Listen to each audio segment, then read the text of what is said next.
From the new Darling Stadium in Hampton, Virginia, WHCS Channel 5 presents Peninsula District Football, the Bethel Bruins versus the Phoebus Phantoms.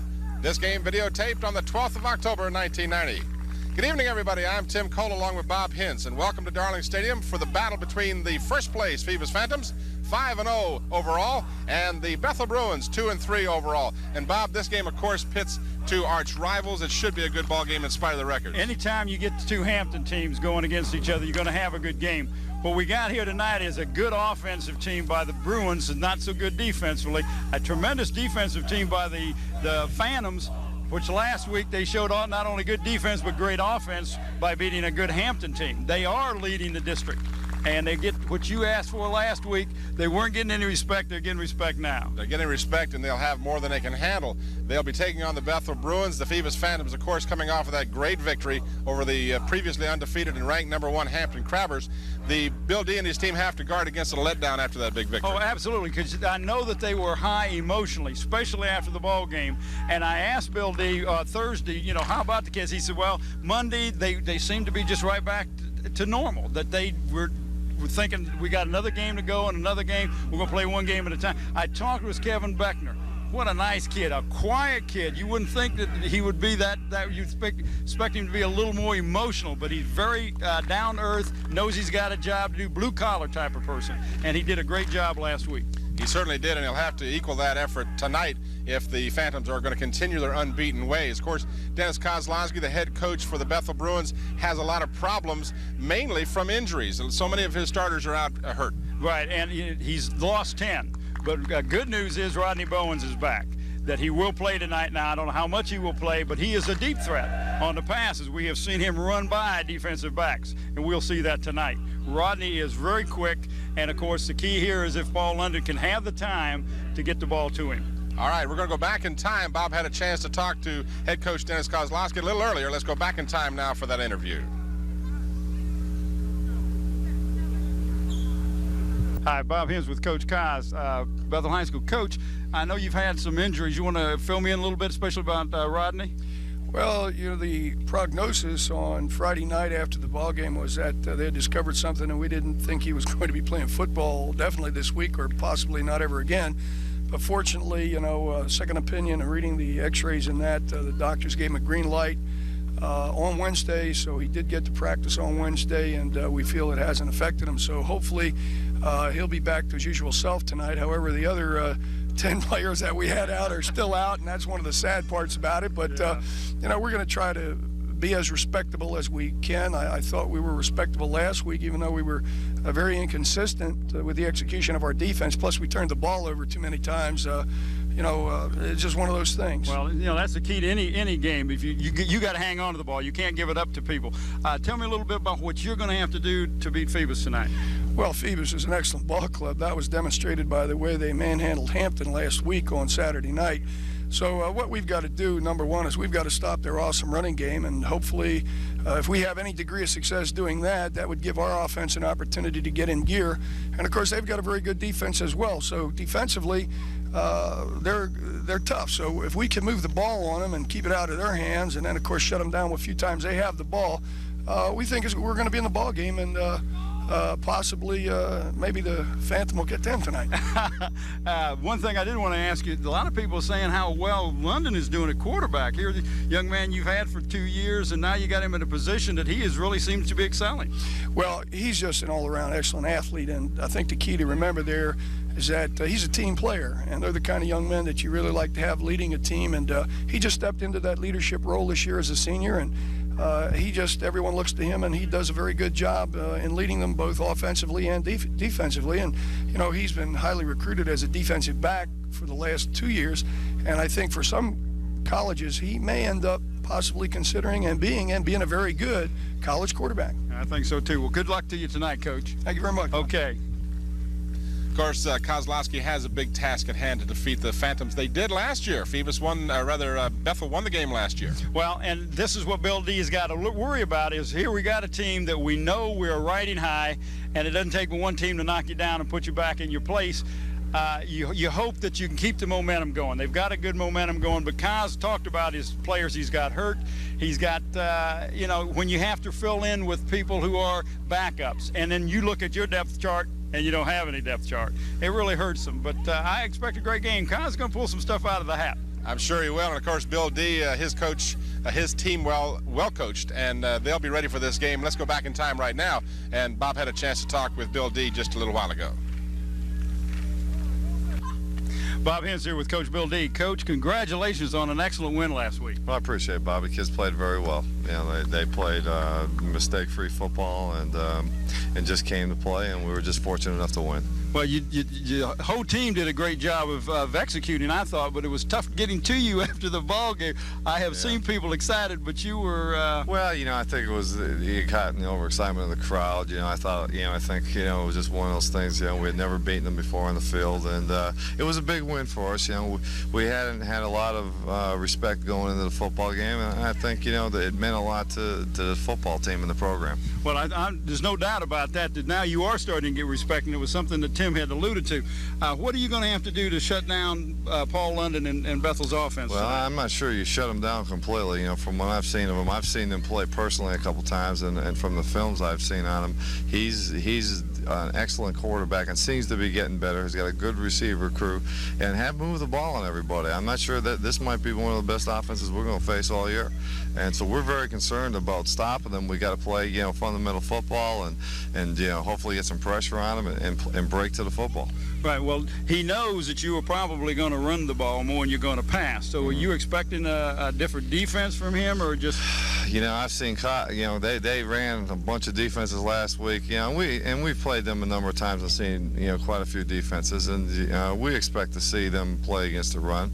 But it's just a matter of execution. We saw Hampton had a few guys on the line of scrimmage last week. It's just a matter of execution and reading your keys and doing what you have to. Well, and Kevin Beckner did a fantastic job with that last week. Yeah, he did. He came through for us. But we went back Monday. We still got some improvement to do. We didn't play a perfect football game, and by no means, and still have a lot of improvement to go. We're looking to improve every week. Well, that's good. Well, listen, congratulations again, and good luck to you tonight. Thanks a lot. I appreciate it. Good enough.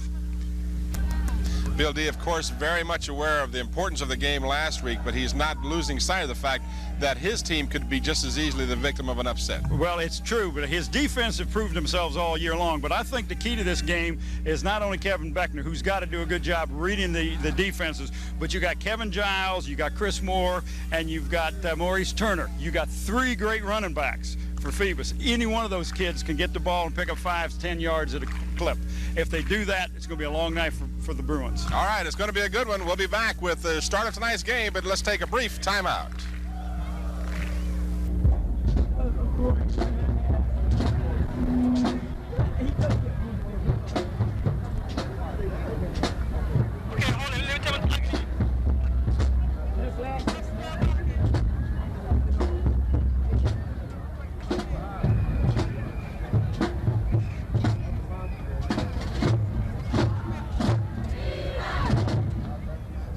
Ladies and gentlemen, please rise and join the Phoebus High School Band and the Marine Junior ROTC Color Guard in our national anthem.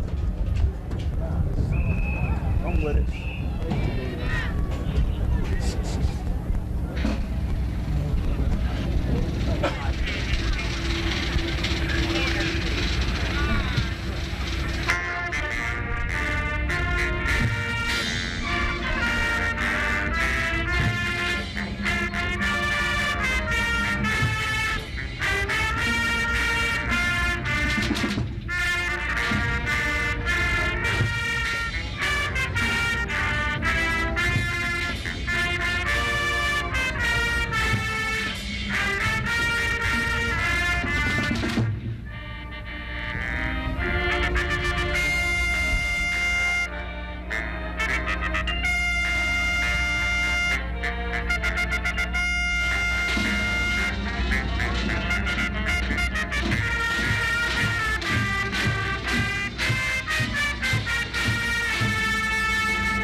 Darling Stadium. Tim Cole along with Bob Hintz, as you have just enjoyed the playing of the national anthem by the Phoebus High School Marching Band.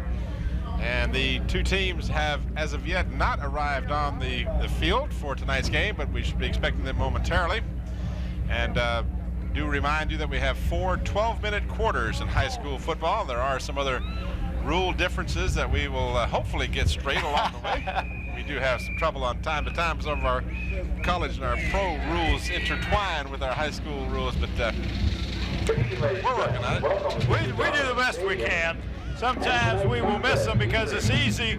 You watch a lot of your pro games and you see their rules are a little bit different, and then the colleges are a little bit different, but they're basically the same. You got 4 downs, you got to get 10 yards, you got to score points, you got to get in the end zone to kick a field goal.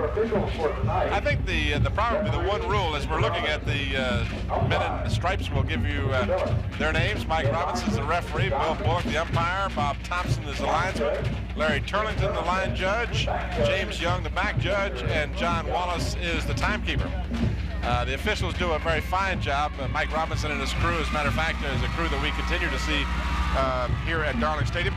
But I started to allude to the fact that there's one particular rule that I was not aware of, and it's probably the most important difference, and that is those of you who watch college and professional football are aware of an interference call and a ruling as to whether a player has an opportunity to catch the ball or not. In the NFL, the ball must be catchable for an interference call to be made.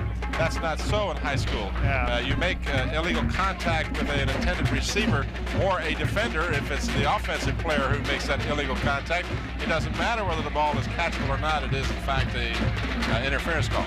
That's true, and we had a problem with a little bit, and then you can see a good shot of Don Musselman and his lovely wife.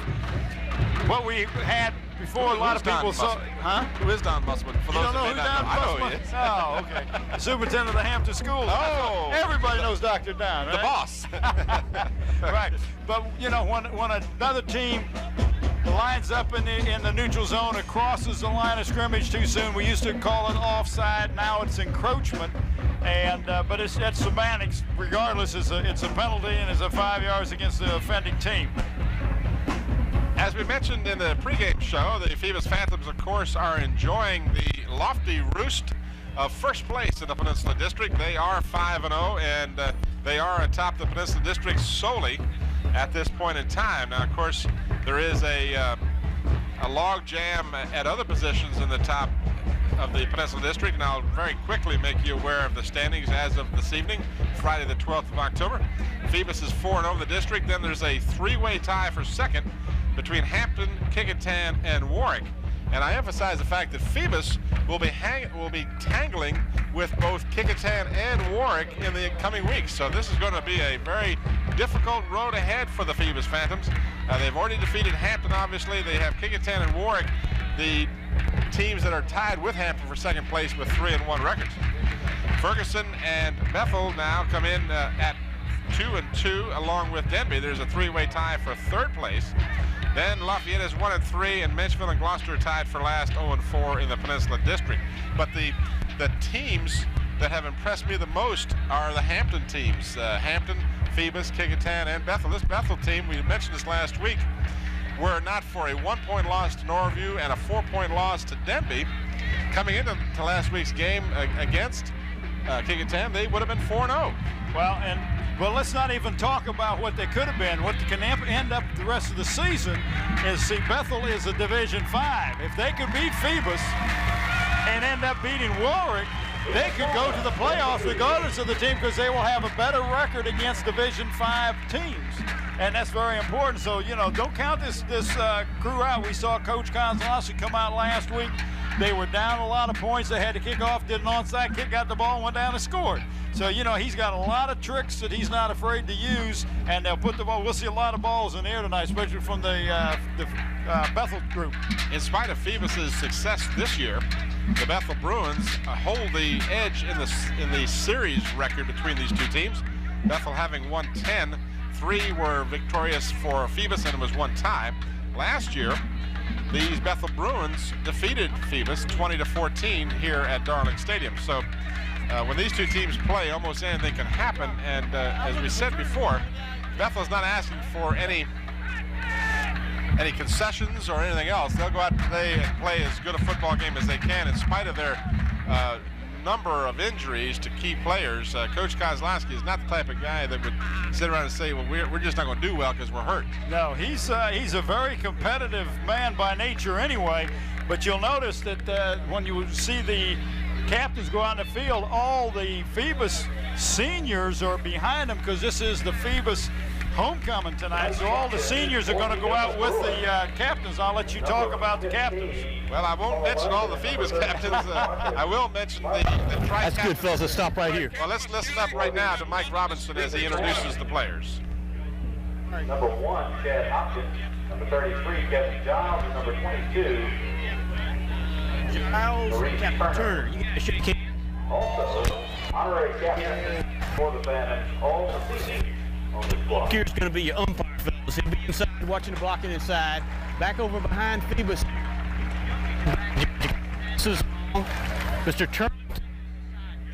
We are having a bit of a problem with the referee. We've got Robinson's Mr. Thompson as the head linesman. Bethel, you got call it in the air. If I drop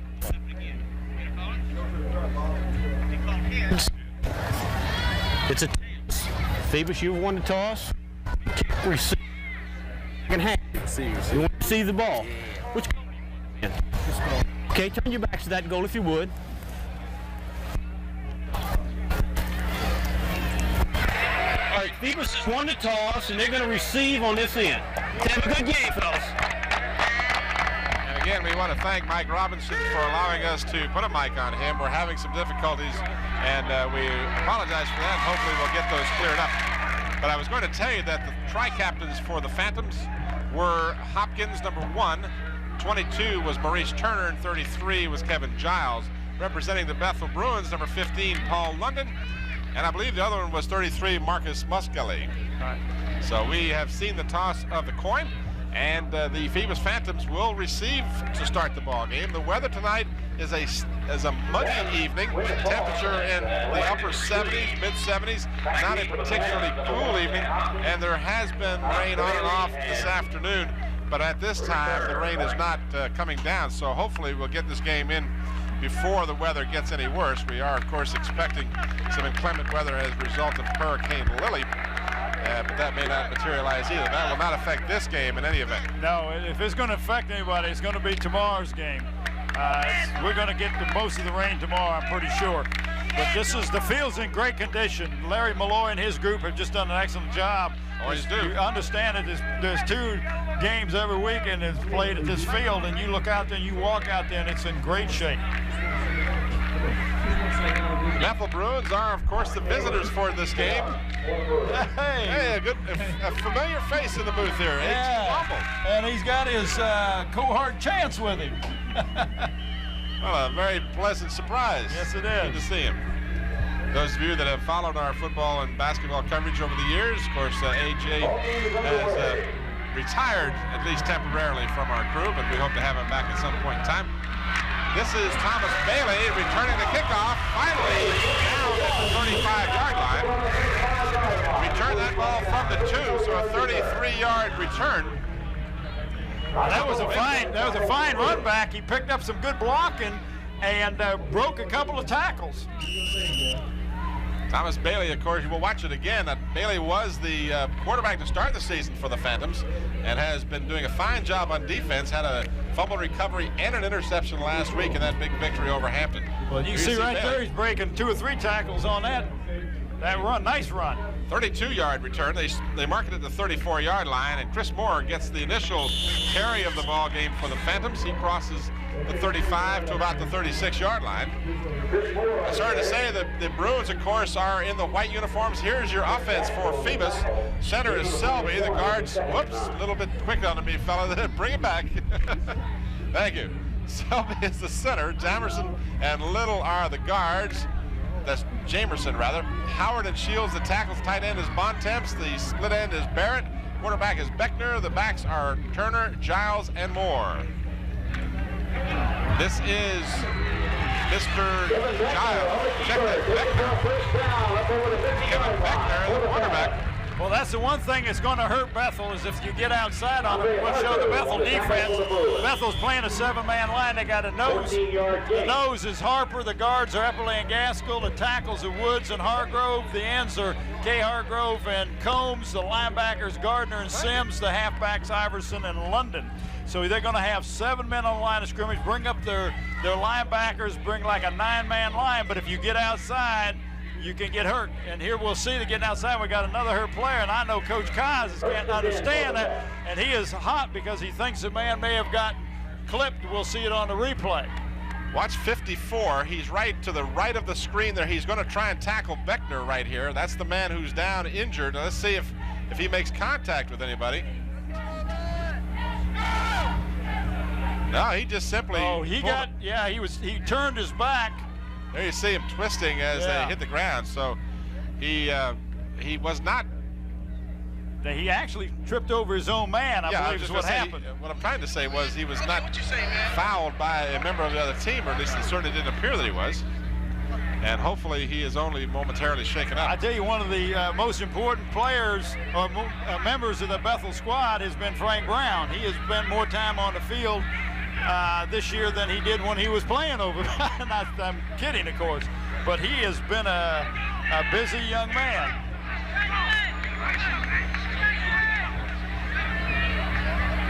The reason Coach Guys is going to play that tight defense, Tim, he wants to force Beckner to throw the ball. Beckner is not a passing quarterback.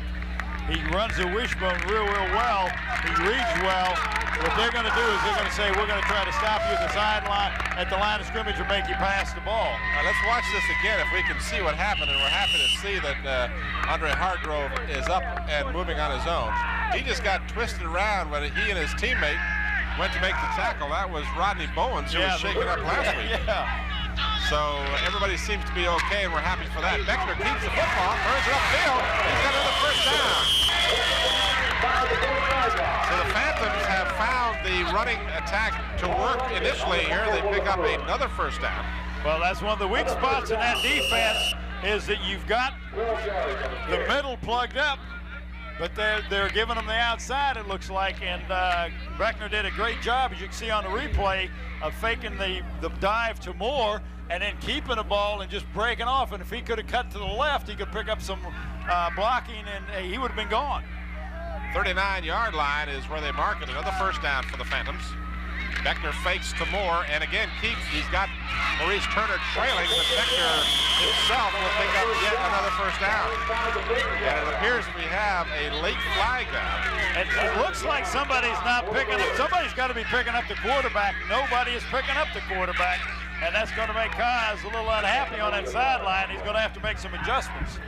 There is a penalty flag down. The clock stops with 10:04 remaining in the first quarter.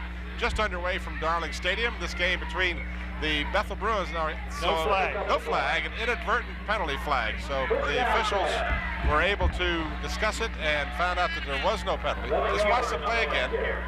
This is Beckner riding along the line of scrimmage. See Maurice Turner, 33. No, that's Giles, 33, 22. Turner got hit. He was going to be the outside pitch man, but Giles was also there. He had 2 men he could pitch the ball to. Another first down for the Phantoms. This one at the 28 of Bethel.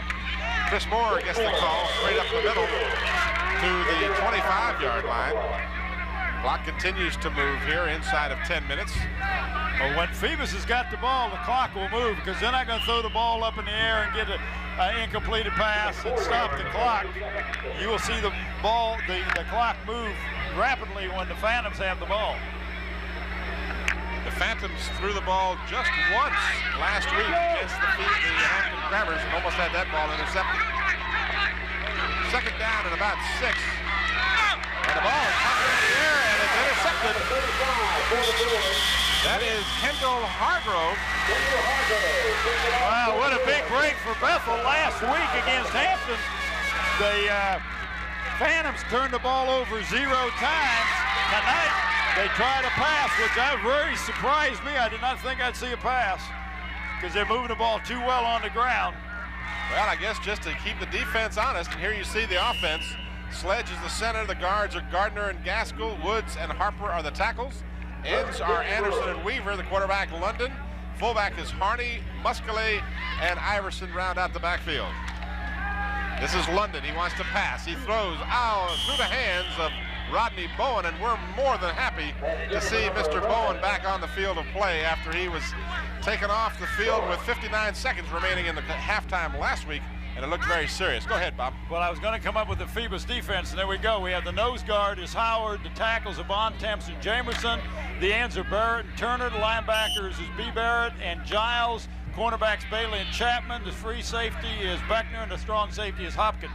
That B. Barrett is the son of a friend of mine, as a matter of fact. It's Harry Barrett of Pomoko Marine. Little plug for the guys.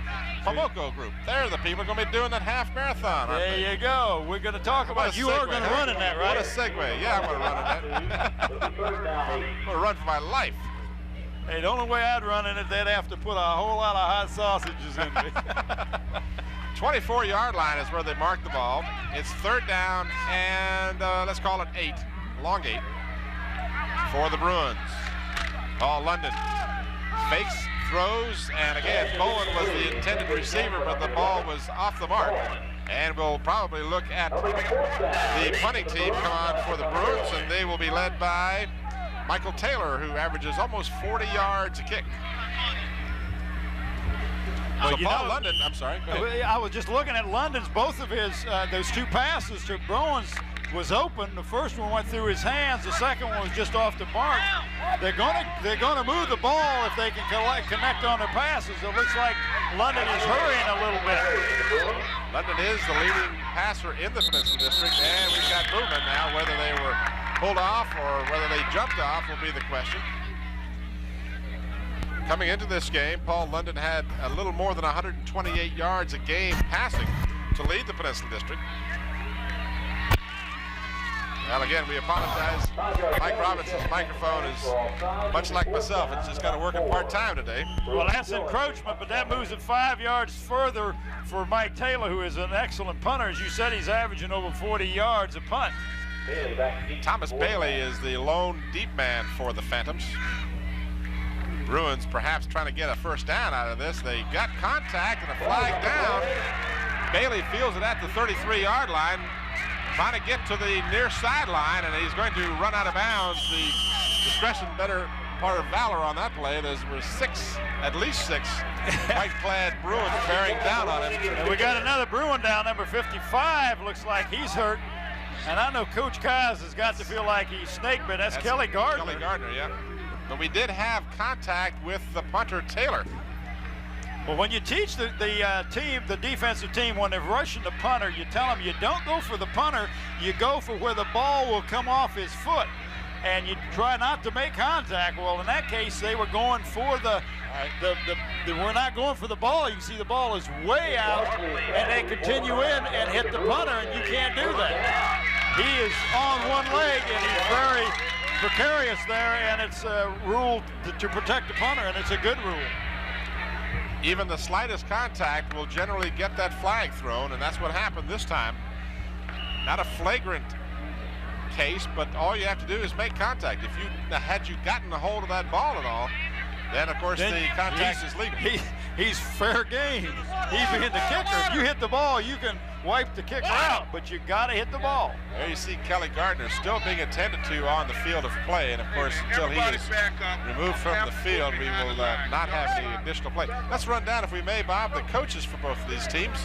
We didn't get a chance to mention them when we did the lineups, but I'll do Bethel if you want to do Phoebus. How does that sound? That sounds good to me. All right, for the Bruins, of course, they're coached by head coach Dennis Kozlowski. He is assisted by Roger Bouchard, Colin Oliver, Larry Estep, Findolf Taylor, and Tim Orr. And on the Phoebus side, of course, you got head coach Bill D, assisted by Greg Navard, Mike Talon, our great buddy. We like Mike a lot. Aubrey Perry, Keith Beth, and Mike Tyndall, a former Bruin quarterback who ran the triple option for Coach Kozlowski, so he knows how the triple option works. And there we see the coaches. And I talk about Mike Talon a lot. He's the dean of boys at Bethel High School. He's also the girls basketball coach.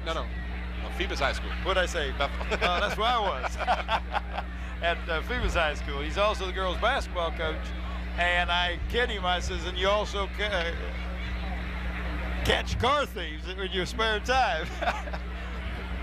Very likable young man. Very successful coach in many aspects. Well, we're still concerned about the condition of Kelly Gardner, number 55, and of course Kozlowski is more than concerned, not just because his player's hurt, but he just can't afford any more injuries to his team because of the tremendous number that have occurred. I tell you, it really hurts. And you got here, this is a starting linebacker on defense. You know, and he also starting guard on offense. So now you got to have somebody come in and take a place of somebody that has been starters, both offense and defense for you. And we sure hope it's not a serious injury. They seem to be looking at his back.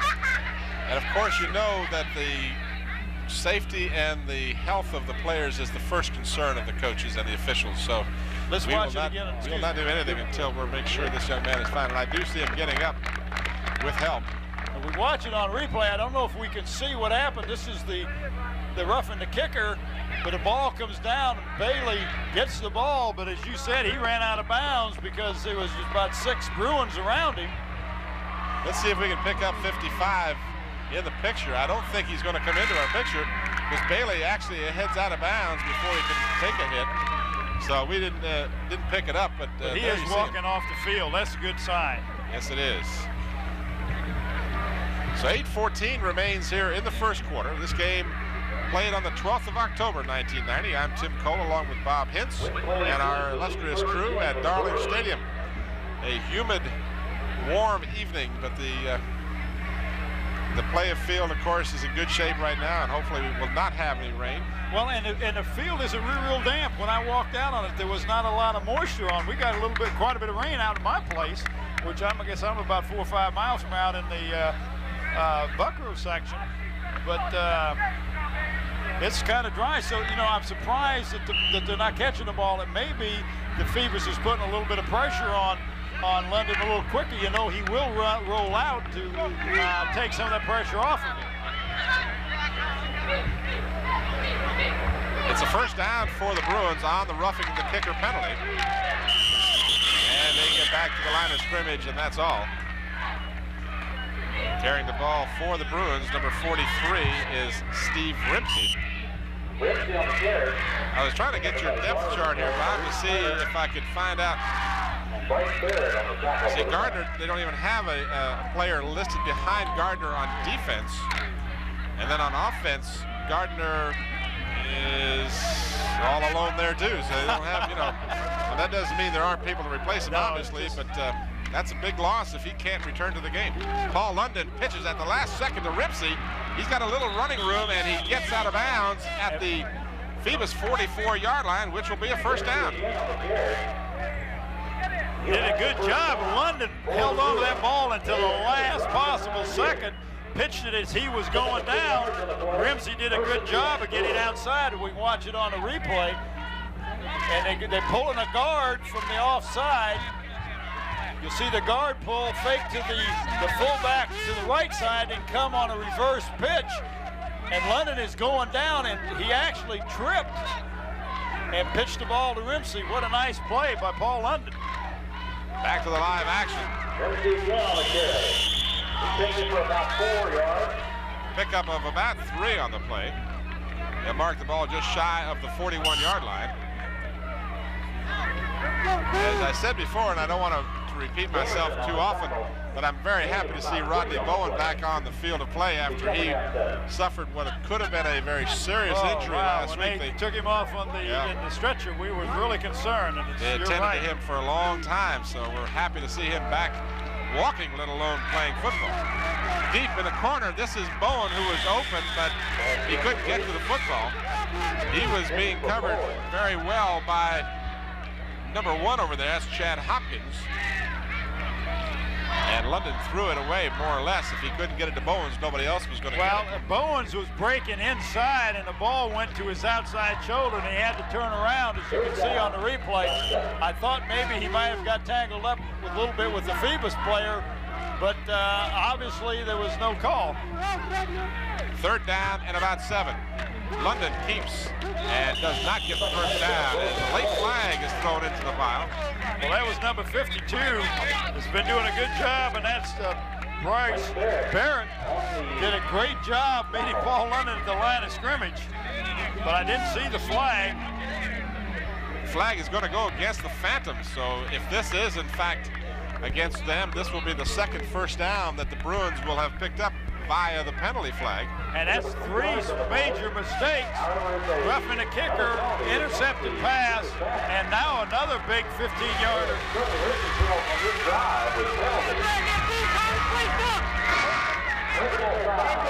So it was a dead ball foul that occurred after the play was over. And the big personal foul gives the Bruins another set of downs at the 24-yard line of Phoebus. 6:43 remaining in the first quarter, a scoreless first quarter. Paul London feels the pressure, steps up, throws in the end zone for Bowens. Contact between the players, but the official right on top of the play ruled there was no penalty. And I think it was a good no call. Oh, absolutely.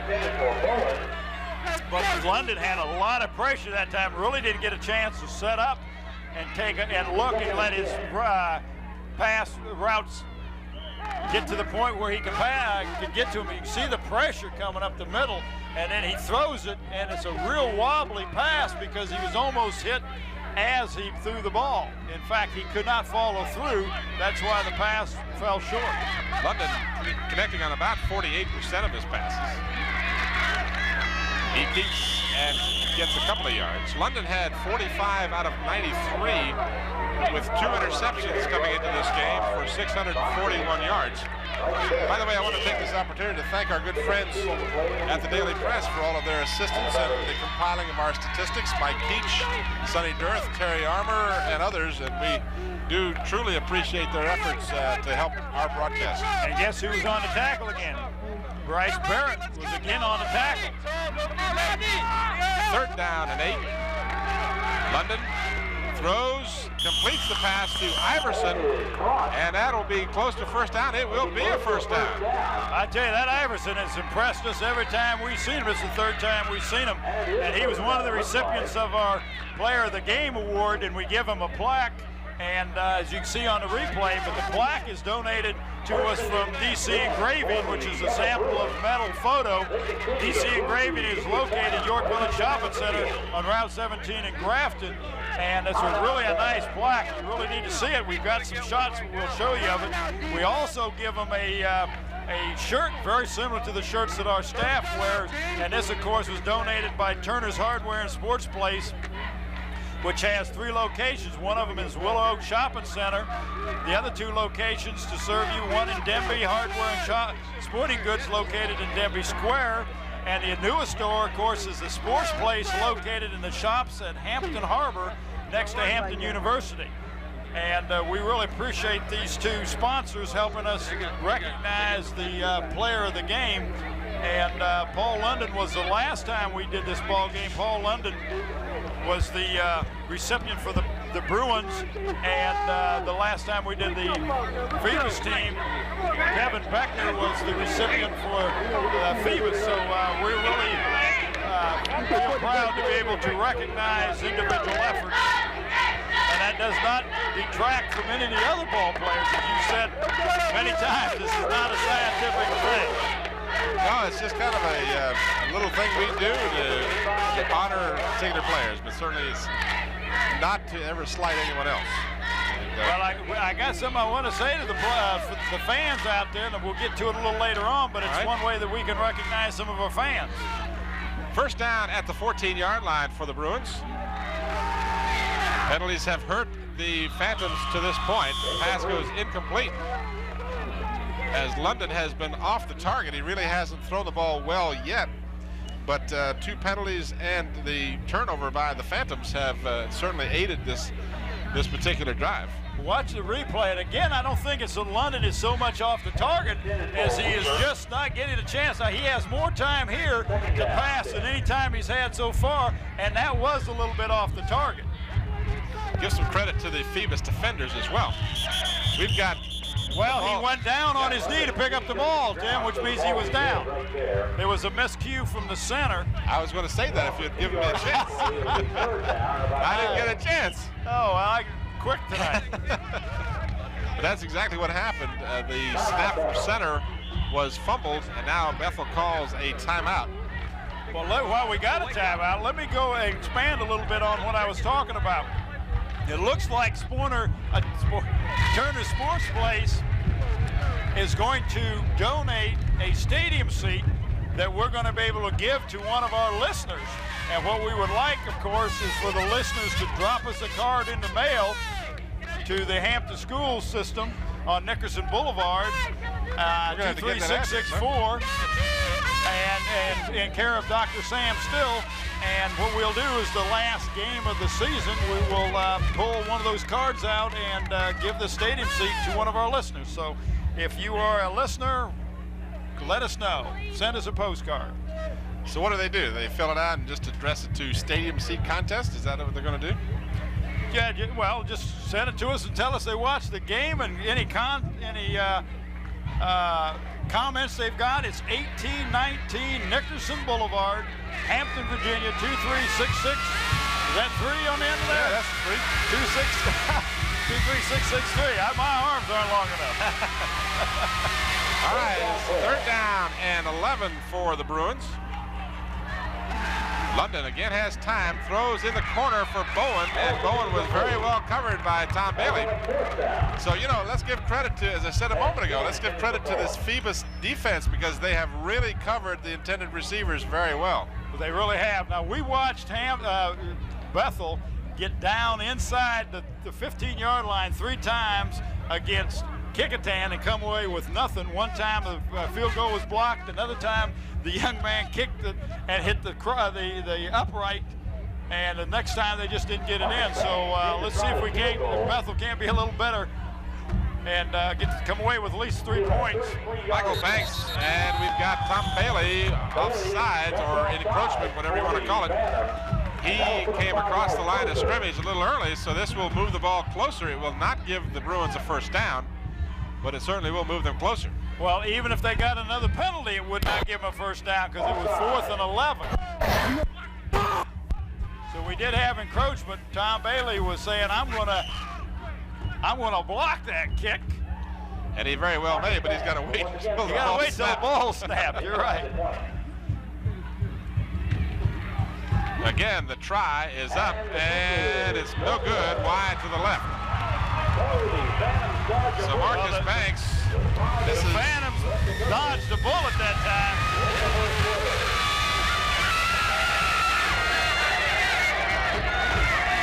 So the ball will come out to the 20-yard line, where the Phantoms will set up 1st and 10. 5:18 remaining here in the first quarter. There you see some of the homecoming crowd on hand for the game. That's the band, of course. Here's the replay. Banks just didn't hit it true. It went off to the left.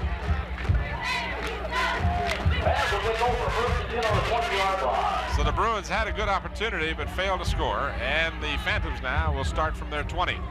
Kevin Beckner is the quarterback. He still has the ball. He pitches to Maurice Turner, and Turner, right back from behind, finally goes out of bounds. I tell you, he is a fast young man. He runs track, but I didn't catch the player for Bethel, but he got a hold of that jersey, and he was about to let go. In fact, Turner really paid a price, as you'll see on the end of this, because he got slowed down, refused to go down, and then one of the Bethel defenders just really leveled him. Well, that's Rodney Bowens. No, it isn't. It's Paul London. Paul London got a hold of his shirt tail and was just not going to let go. Now watch here. Illegal hit by Bowens, but here comes even a tougher shot right here. Number 50 helps him out. But he was still going forward, and he was still in bounds. So the big gainer gives the ball to the Phantoms at the 48, and now Chris Moore will take it across midfield. 2nd down and 8 for the Phantoms. 4:54 remaining in the first quarter. We have no score. The Phantoms coming into this game. 5-0,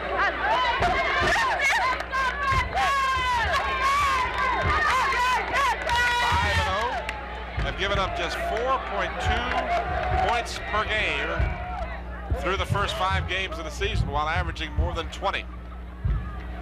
Beckner pitches. This goes to Giles. Giles gets the first down. Well, there's not a weak running back in that crew for the Phantoms, as I talked about on our pregame. Kevin Giles and Maurice Turner and Chris Moore and Kevin Beckner all do a great job, as you can see on the replay.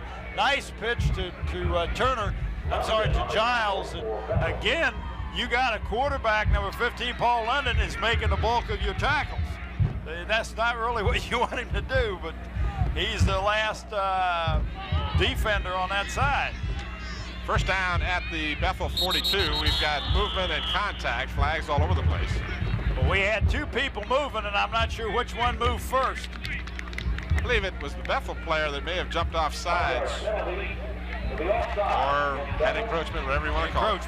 Call it encroachment. We want to stay on the good side. I think if you make contact, it's offsides. It makes no difference. Once you're in the zone before the ball snap, that's encroachment. Well, I'm not going to give up the ghost that easily.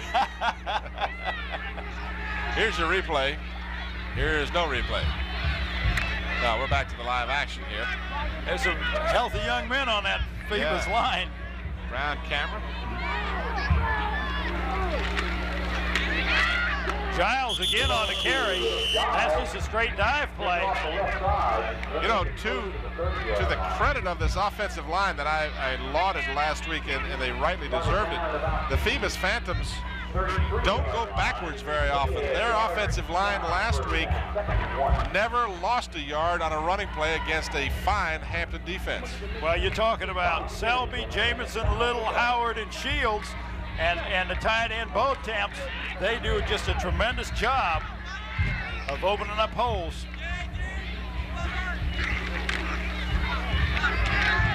Flag goes down. Moore has the ball. He got stopped at the initial line of scrimmage. He did a fine job of reversing his field and getting additional yardage, but the flag is down, and it's going to be a holding call against the Phoebus Phantoms. Well, that was one of the very few times, soon as you said they hadn't lost any yards, he got hit in the backfield, but he didn't go down. But there is a holding penalty, which will go against the Phantoms. Are making a lot of mistakes tonight they hadn't made before. Watch the replay and see how quick number 77 for the Bruins was in there, and there's the hole, as you can see right there. And number 77 is Roland Harper. He playing the nose for the Bruins tonight. The penalty backs them up to the Bethel 48-yard line. They need to get to the 30, so you're looking at second down at about 18.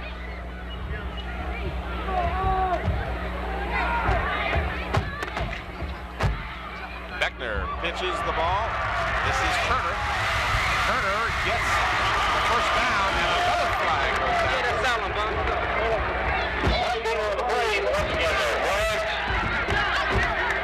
So the Yellow Hankies are flying tonight, as almost every play now for the last series has resulted in some form of a penalty. And the coaches on the Phoebus sideline are just livid.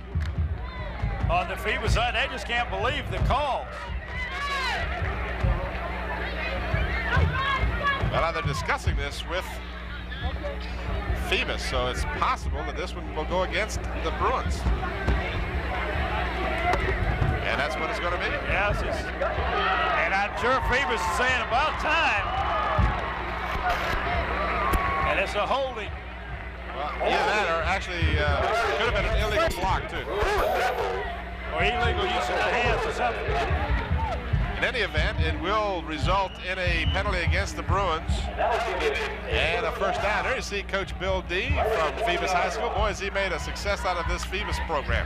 Watch the replay, and maybe we can catch the illegal use.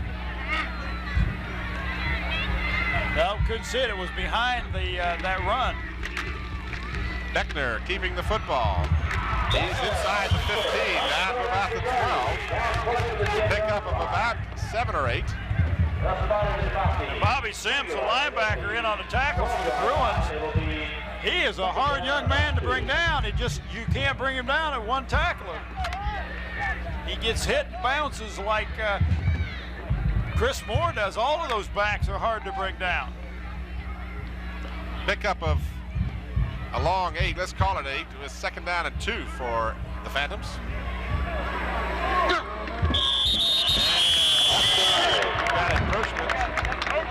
You heard that with a sideline microphone. You could pick that up. That hard count. Well, they probably have been going on the first count every time, and all of a sudden you don't go on the first.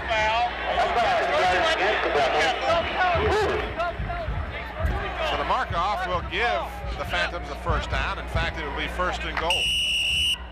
All at the 7-yard line of Bethel. A minute 36 remaining in the first quarter. And as of yet, no score. But the Phantoms are threatening.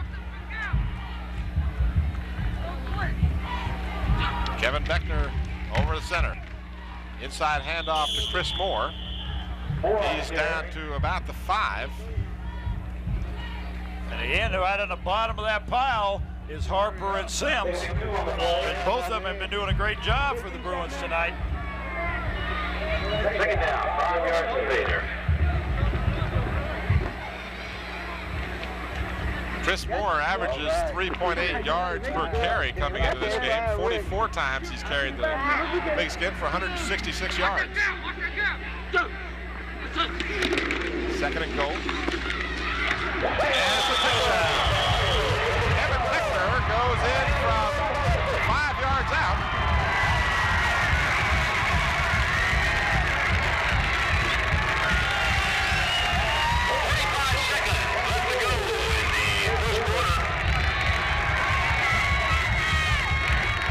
You can see on the replay why this worked so well. A nice fake by Chris Moore right up the middle. It looks like he's got the ball, and he plows right in there. Nice block by number 1 for the Phantoms.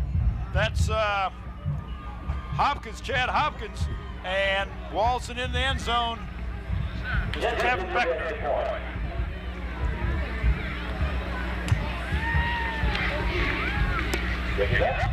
John Jensen's extra point is good.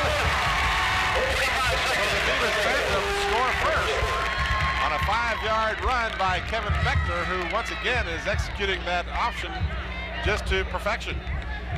He really has a great feel for that. He executes the fakes and the option plays just to perfection. Well, Mike Talon has been real high on him because he says he doesn't turn the ball over. He says he doesn't lay the ball on the ground, which means he doesn't give it up.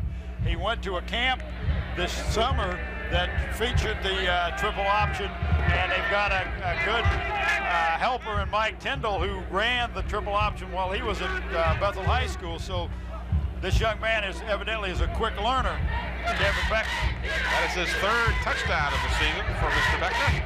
And coming into the game, he had carried the ball 27 times for 74 yards.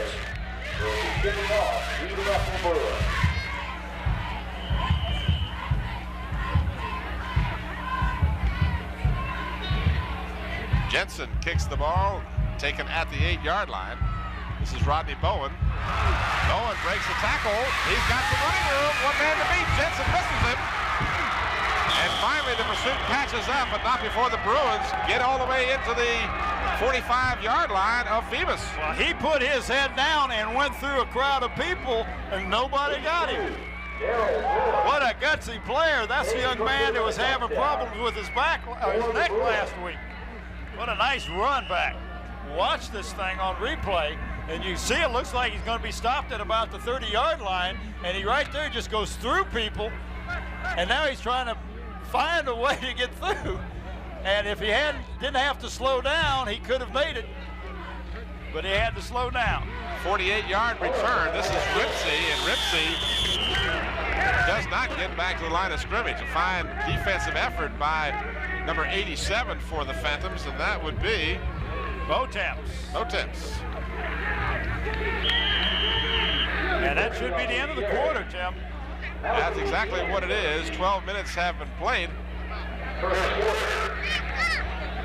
And they're going to switch ends of the field, and while they do that, we're going to step out for a minute. We'll return with more of the Phoebus Phantoms Bethel Bruins game right after this brief timeout.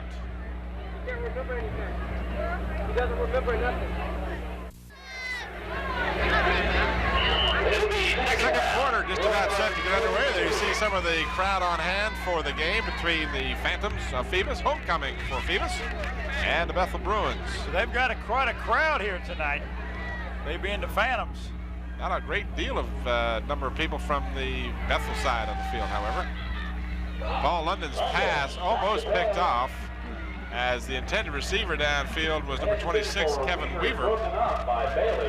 It goes incomplete, and again, London is having difficulty connecting. He most certainly is. It's just he just can't seem to get on target. And here we can see it on replay.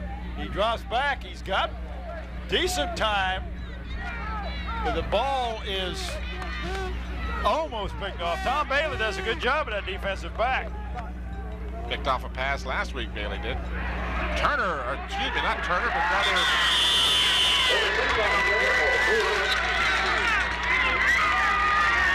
Who was that? I wasn't sure. I was trying to pick up. I believe that was Muscally, but I'm not sure. That looked like number 22 had the ball. And unfortunately, I don't have a 22. That's why I wasn't sure. That's 33. 33. All right, the shirt was riding up. Give me a break here, will you, Muscally? I thought it was Muscally. I did too, but I said 22, and I don't what have happened a to 20? That's why you called him Turner. Yeah. And again, Muscally gets the call. So hiding his jersey from us wasn't very kind, especially on an old man whose sight isn't all that great. Well, we picked up the 22. I did too. So, Yeah. but ended up looking on my program, and there's no 22 on the Bethel roster. Here you see Mike Talon. Maurice! Turner! Hey, is he up here in the booth with us? Yelling something to Maurice Turner, who is the defender on the near side here. Blitz coming for the Phantoms, picked up well. London's got Bowens open, and the ball is underthrown, however. And did he catch it? No. And he'd thrown that ball a little farther. That'd have been a touchdown for sure. Bowens was well behind that defensive back on that side. Bethel did a good job of picking up that blitz coming in. I didn't see the young man who picked up the blitz. There it is. That looks like 25. Well, 45. I'm sorry, 45 for the Bruins. Picked up the blitz. That's Mark Harney. And had he not picked him up, Mr. London would have lost a substantial amount of yards. Bowens coming into this game had 11 catches for 233 yards. This is London keeping the ball, and a good open field tackle, and he will be short of the first down. That was a fine effort by number 27. That's Anthony Chapman. He did a great job of open field. That's the hardest tackle to do when you're one-on-one. Here you see Paul London asking Mike Robinson for time with 10:27 remaining. And we'll watch this again.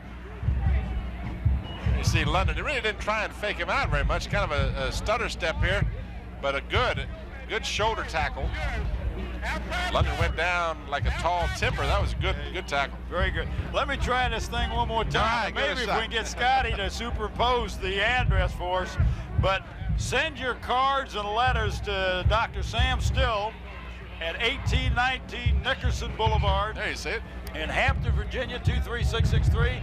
Phone number, of course, is 850-5366. But what we want to know, we want your cards and letters. Give us comments, good or bad, we don't care. Well, we do, but speak for yourself. But, we want to know who's watching. And then at the last game of the season that we do regular season, the Bethel-Hampton game, we will pull a card and have a stadium seat for the lucky viewer.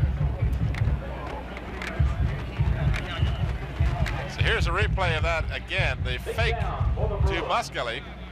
This was a straight quarterback run all the way. London tried to fake him out, but boy, what a nice tackle. Well, Bethel's going for it on fourth down. 4th and about 3. They need to cross the 25-yard line. Watch for the long count. Doesn't pull off the Phantoms. And they did not get the first down. Well, it depends on where they spot the ball. The official on this side is spotting it. Looks like it's across the 25, so I don't know. No, not Jordan. Actually, they ended up not crossing the 25. They marked it just on the 25, and they needed to get across it. So they'll set it up there, and the Phantoms' second time in the ball game that they have been able to hold on a 4th down. Here's the replay. I think they got a rather generous spot myself. Here you see Muskelly, and he did not get across the 25, although he was knocked forward by a Phoebus defender and almost got the first down. But for the Phantoms, it comes up as a ball coming over on downs. This is Beckner, and Beckner goes down at the line of scrimmage. Good defensive effort by the Bruins. That's one of the very few times that he has not got outside, and that was number 54 for the Bruins. And that's Andre Hargrove. Yeah, he was shaken up earlier, so we're glad to see him back in there. Absolutely. Hargrove was shaken up almost in the initial play of the ball game and didn't look like he was doing very well. Apparently had the wind knocked out because he is back playing, and we're happy to see that. 9:27 remaining in the first half. 7-0 the Phantoms. Tim Cole and Bob Hintz coming to you. This game taped on the 12th of October 1990. This is Turner, Maurice Turner, 4-year starter for the Phoebus Phantoms. Gets out close to the 30-yard line. Well, we see the ever-present Paul London in on the tackle. He was held by Horace Combs, number 21, a defensive end on that side. But Paul London is getting a workout tonight, as he does every night. He plays the whole game at safety and at quarterback. Did a good job of fighting off the blocker, did London, and he made the tackle on Turner with some help. 3rd down and 5 for the Phantoms. Ball at their 30-yard line. Beckner still has the football and the first down all the way out to the 40-yard line. So Beckner carries the pigskin and gets the first down. Fullback Chris Moore does a great job of faking in the center of that line. I'm impressed with what he's doing tonight because it looks like he's got the ball. Here you see the fake to Moore, and Beckner does a good job after he fakes of getting the necessary yardage and then some. Ball is at the Phoebus 41, first down. Turner. Rodney Bowens, among others, over on the stop for the Bruins. Also in on the play, Horace Combs, number 21 for Bethel.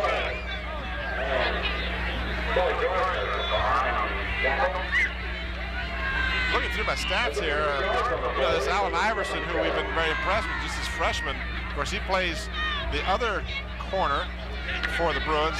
As a freshman, a two-way player, the young man has 14 catches on the season as a wide receiver. Just a freshman. And I talked to Mike Bailey yesterday, the basketball coach over Bethel, and he says he is quite a basketball player also. Pitch to Hopkins at the very last second by Beckner. And Hopkins gets another first down for the Phantoms. He's run out of bounds by the young man we were talking about, Allen Iverson. But he being Mike Bailey, the basketball coach, is real impressed with this young man. He very well be a starter on the basketball team next year as a freshman this year. While we're watching the replay here, let me run down some first quarter statistics for you. The Phantoms with 9 first downs, only 3 for the Bruins. Here you see Hopkins as he comes outside, and Iverson doing a good job of playing off the tackle. We'll get back to the stats in just a minute. 44-yard line, first down for the Phantoms. Again, Hopkins gets the call, and he's dragged out of bounds by Paul London. Statistically, the Phantoms had the ball 9 minutes and 25 seconds, while the Bruins only 2:35. The Phantoms, one throw, and that was intercepted by the Bruins. Number 35 for the Bruins intercepted that ball, Kendall Hargrove. So we probably won't see the Phantoms throw again as they don't throw off. 3 penalties for 20 yards for the Bruins, 4 for 13. I'll give you some individual stats in a minute here. 2nd down and 6. Chris Moore gets the call and gets down to about the 36-yard line, where it'll be 3rd down and 2 for the Phantoms. Well, that young man's hard to bring down. He was hitting, was spinning, and not going down. Moore carried 4 times in the first quarter for 8 yards. The leading rusher was Beckner, 6 carries for 50 yards, averaging more than 8 yards a carry. Turner only carried it twice, but he got 44 yards, and Giles 2 times for 13 yards, while Ramsey carried 4 times for a net of 12, and London 3 times for a net of 2, as Muskelly somehow didn't make our chart here, and I know he carried the ball. Muskelly did carry in the first quarter, so we'll have to check with Gary Moore on that. Well, he may have thought it was number 22. Yeah, that's true. Passing, as we mentioned, London has just been off target terribly in the first quarter. Only 1 for 8. Watch the And replay, and this yards. is Chris Moore going up the middle, picking up the 1st down. He just needed about 1.5 yards and picked up about 4 yards. Only 1 pass completion to a player on the same team, and that was to Iverson. Beckner pitches to Turner. Turner flips through, and he'll score. We got a late flag. It may have been after the touchdown, but it looked like there was a flip called after the player was well by. And I'm not sure who that, it may have been against the Phoebus team, but it depends on whether the score happened before the penalty. Let's see what the officials do.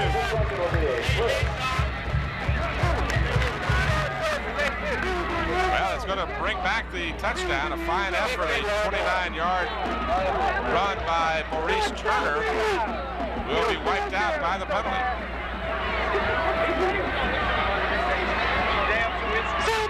Football. It looked like it was illegal use of the hands or a clip from behind, and I saw the action, and the ball carrier was a good 10 yards from that spot. So that will give you gray hair if you're coaching.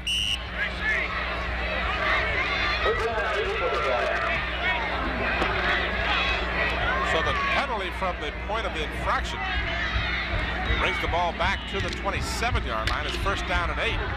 Ball is loose and covered by the Phantoms.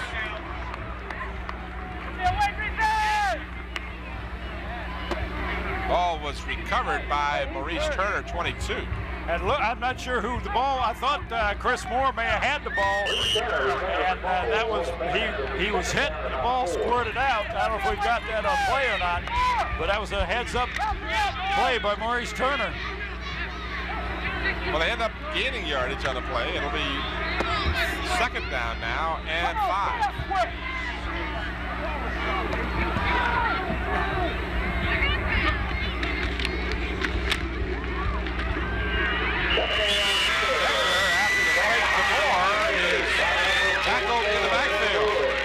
Good effort by Tracy Brown, number 44.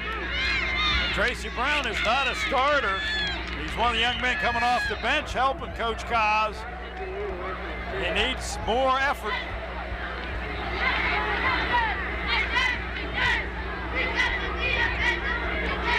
Good fake to Moore as it faked out almost everyone except Tracy. Well, he stayed home. He had a responsibility, and he stayed with his responsibility. 3rd down with a slight loss on the play. 3rd down and about 6. Pitch back to Hopkins. Halfback option. He's got a man open at the goal line. Touchdown! What a nice catch by number 11. Whoa! That's James Barron. And I know that they have a halfback option. They brought the young number 6, who is Tom Bailey in, who used to run the quarterback spot. They bring him in, and he throws a halfback option. Bruins were not prepared. James Barron, tight end on the play. Comes with 3:52 remaining in the first half. That was one thing the coaches and I talked about when I was over there Thursday talking to them. I said, you know, you don't have much of a passing attack without Bailey, and you could use him as a halfback option. As they said, don't you think we know that? And Jensen makes it 14-0. The extra point try. A 25-yard pass play from Thomas Bailey to Barrett, and here's your replay of the score. You see Bailey getting the pitch, and he rolls to his left and then throws right-handed, which is not easy to do. But an extra effort by Barrett to make the catch. I mean, he really had to reach for it, maintained his balance, and got into the end zone. So an extra effort by the Phantoms, the kind of extra effort you have to have if you're going to be undefeated. Absolutely. So a fine play by the Phantoms to double their lead now to 14-0. 3:52 remaining at the half.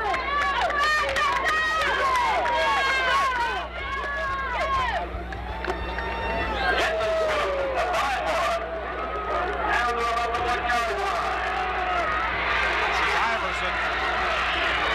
He's out to the 25-yard line before he is snowed under.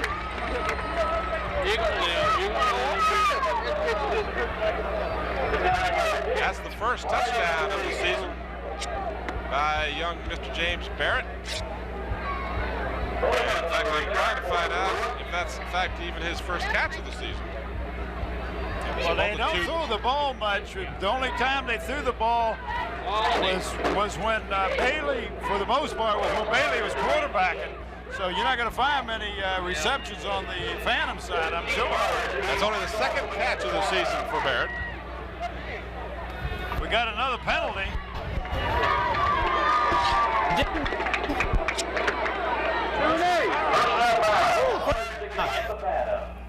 So the Phantoms are penalized for the personal foul.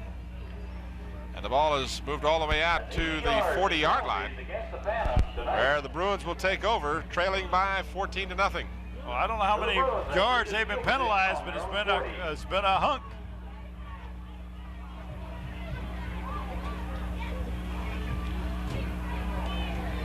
Bruins shifting, and now a man in motion is Muscali. He gets the pass and picks up about 4 yards. Well, what Kaz is doing is he's got 5 receivers out. He put the back in motion. He had 2 wideouts on each side, so he was trying to spread that defense real thin and maybe get the ball to Muscali with a one-on-one situation and end up with a long gainer. And you see there's nobody back there, so it's got to be a quick pass. But the Phantoms are quick to respond. There was 2 people on the tackle and 2 more closing in. Pick up of 4 yards, 2nd down and 6 for the Bruins. Clock continues to move with 2:42 remaining. Again, Muscali in motion. London this time goes across the field and throws it well over the head of Rodney Bowens. Stopping the clock with 2:37 remaining. We got a great game for you again next week, as these same Phoebus Phantoms will be back here at Darling Stadium taking on the Kickintan Warriors, which should be a really good ball game. Yeah, it will be a humdinger. Most of the games we got left on the schedule are going to be humdinger. And after that, we got the Phoebus in Warwick, and then Kickintan and Warwick, and Bethel and Hampton. High coverage now, guys. Incidentally, the Phantoms got a little respect this week after upsetting Hampton, or at least beating Hampton. Whether you agree whether or not it was an upset is your own opinion. Oh, almost picked off. Flag down. Owen has the first down, but there is a penalty flag down back near the line of scrimmage. And that may be against the Bruins by having somebody. Yep, an ineligible receiver downfield. Yes, I thought that's what it was. And that ball was almost picked off. That was quite a gamble. I didn't see who the defender was over on that side. Yeah, it was Tom Bailey. Yeah, Tom Bailey. And he had a real good chance to pick it off, too. One of the linemen just drifted downfield. There you see number 39 or 89, I guess that is. Well, it could have been 89 was an eligible receiver. So I'm not saying he was. That's only. But you know what really hurts is not only you get the penalty. I guess there's not a loss of down on this one. Yeah. Bill D, Mike Talon, and others very happy to see that penalty in that case.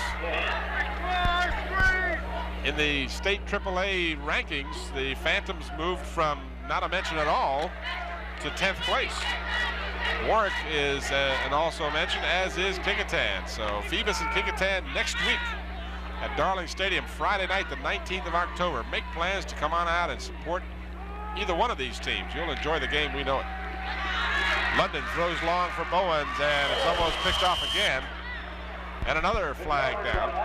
This would appear to be either a holding or illegal use of the hands, and this will go against Phoebus. That's what it looks like, and they're pointing towards the Phoebus. Now I take that back. Now Robinson, the referee, pointed against Bethel, but the initial indication from one of the other officials was pointing against Phoebus, so I may have been premature in that. Yeah, it's against the Bruins, and if you're smart, you just decline the penalty, make them punt the ball, you get the ball back. Hey, you saw the fine effort on the tail end of that play, but even had it been a completion, there was a penalty against Bethel. And they're going to make them mark off the penalty. 15-yarder. Oh, it was 50. I didn't know if it was a 15-yard. It was a 5-yard. You would take a 15-yard. Yes, you do take it. That takes it back to the 25-yard line. 3rd and 25. Loss of down, so that brings up 4th down. Of course you take it. Offensive pass interference is automatic loss of down also. So of course you take it. And now Taylor, standing back at his 10-yard line, will have to kick it away. Bruins with a long count. Taylor gets it away. And the ball will take a Bethel bounce to the 42-yard line, where the Phantoms will put it in play with 1:45 remaining in the first half. 33-yard punt, 1:45 left to go in the first half. And folks, we've got, of course, the homecoming halftime show for you. 14-0. There you see the story. The Phantoms, with Beckner scoring from 5 yards out, made it 7-0 on Jensen's extra point.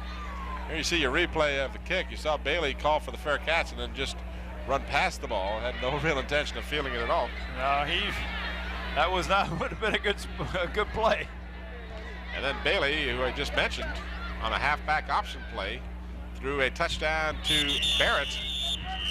That's James Barrett, number 11, to make it 14-0 at this point, with 1.5 minutes remaining in the second quarter. And the Phantoms are in a hurry-up offense.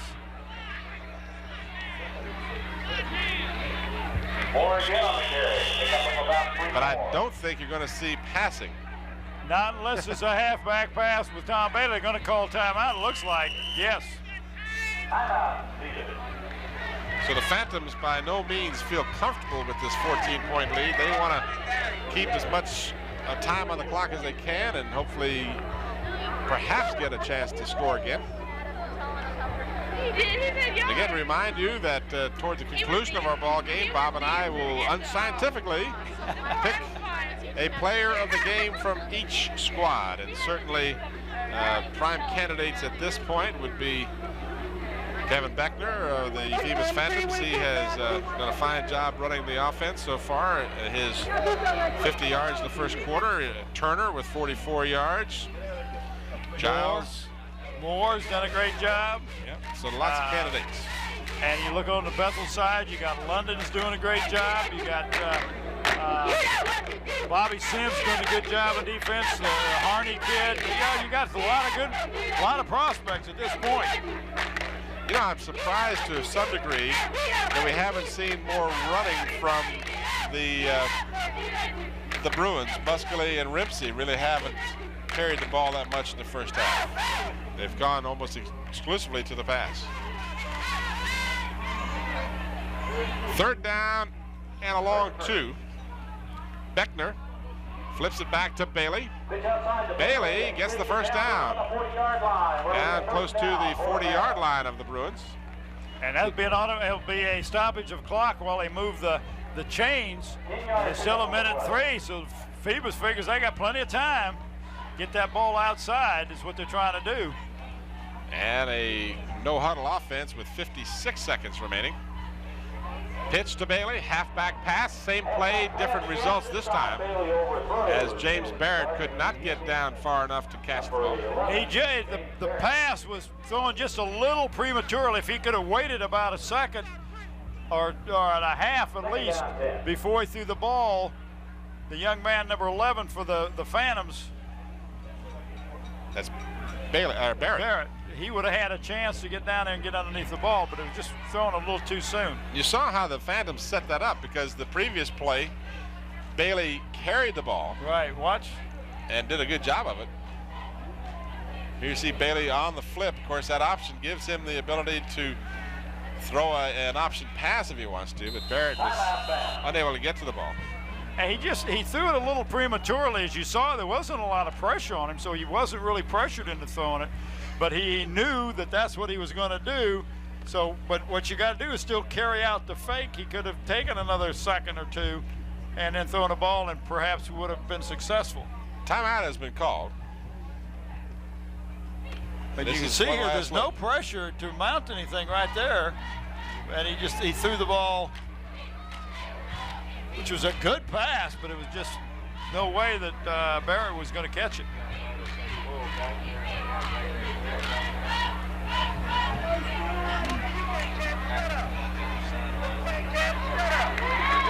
Yeah, it was just brought to my attention that Beckner has come out of the ballgame, as a matter of fact. Yeah, they brought in another quarterback. I saw who is that? It's Bailey, I think. Bailey see, he's the passing quarterback. He does run the quarterback spot. He was the starter at the beginning of the season. So Beckner has come out in favor of Thomas Bailey. Bailey had played the role of a running back on the two previous plays, but now he'll come in and be the quarterback.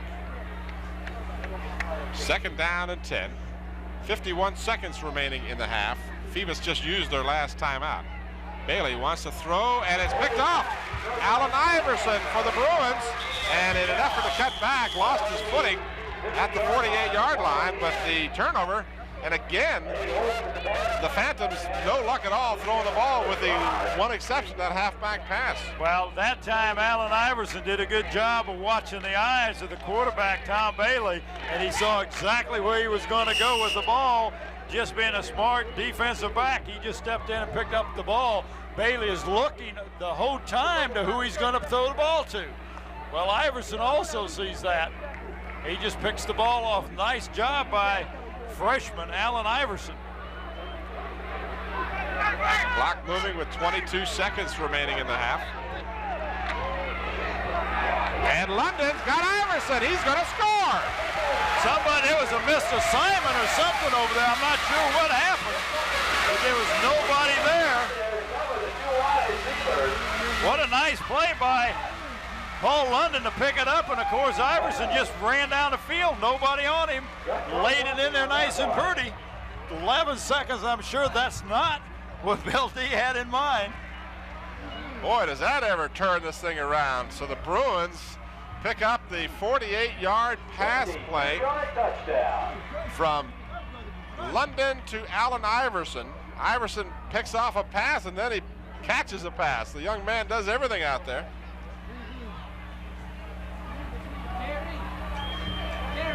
Extra point try by Banks. It's up, and it's good. So just like that, two plays, and they go from the Phantoms wanting to keep time on the clock to wishing they never had at this point. There you saw just the very end of that pass, but wide open was Iverson. Somebody missed an assignment. There was two pass receivers over there. One broke to the sideline, and Iverson went deep. There was no defensive back that picked him up. There was just a blown assignment, I'm sure. And credit Paul London with the ability to see that and make hay while the sun shines, because the Bruins were looking pretty dismal here, and now they've got a the momentum going in at halftime with a whole new attitude. This ball game is by no means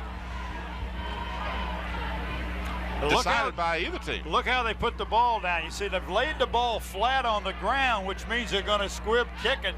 They're not going to give them a chance for a long run back, and it's going to be a hard ball to handle. And, of course, if the Bruins happen to down it, it's a free ball. They can down it. The clock would stop, and they would still have one more chance to do something again. If you're Phoebus, you want to down the ball. Take it at the 21-yard line. Bailey out across the 40. Just 6 seconds remaining in the first half. Phantoms have no timeouts remaining. So once they mark this ball for play, the clock will restart.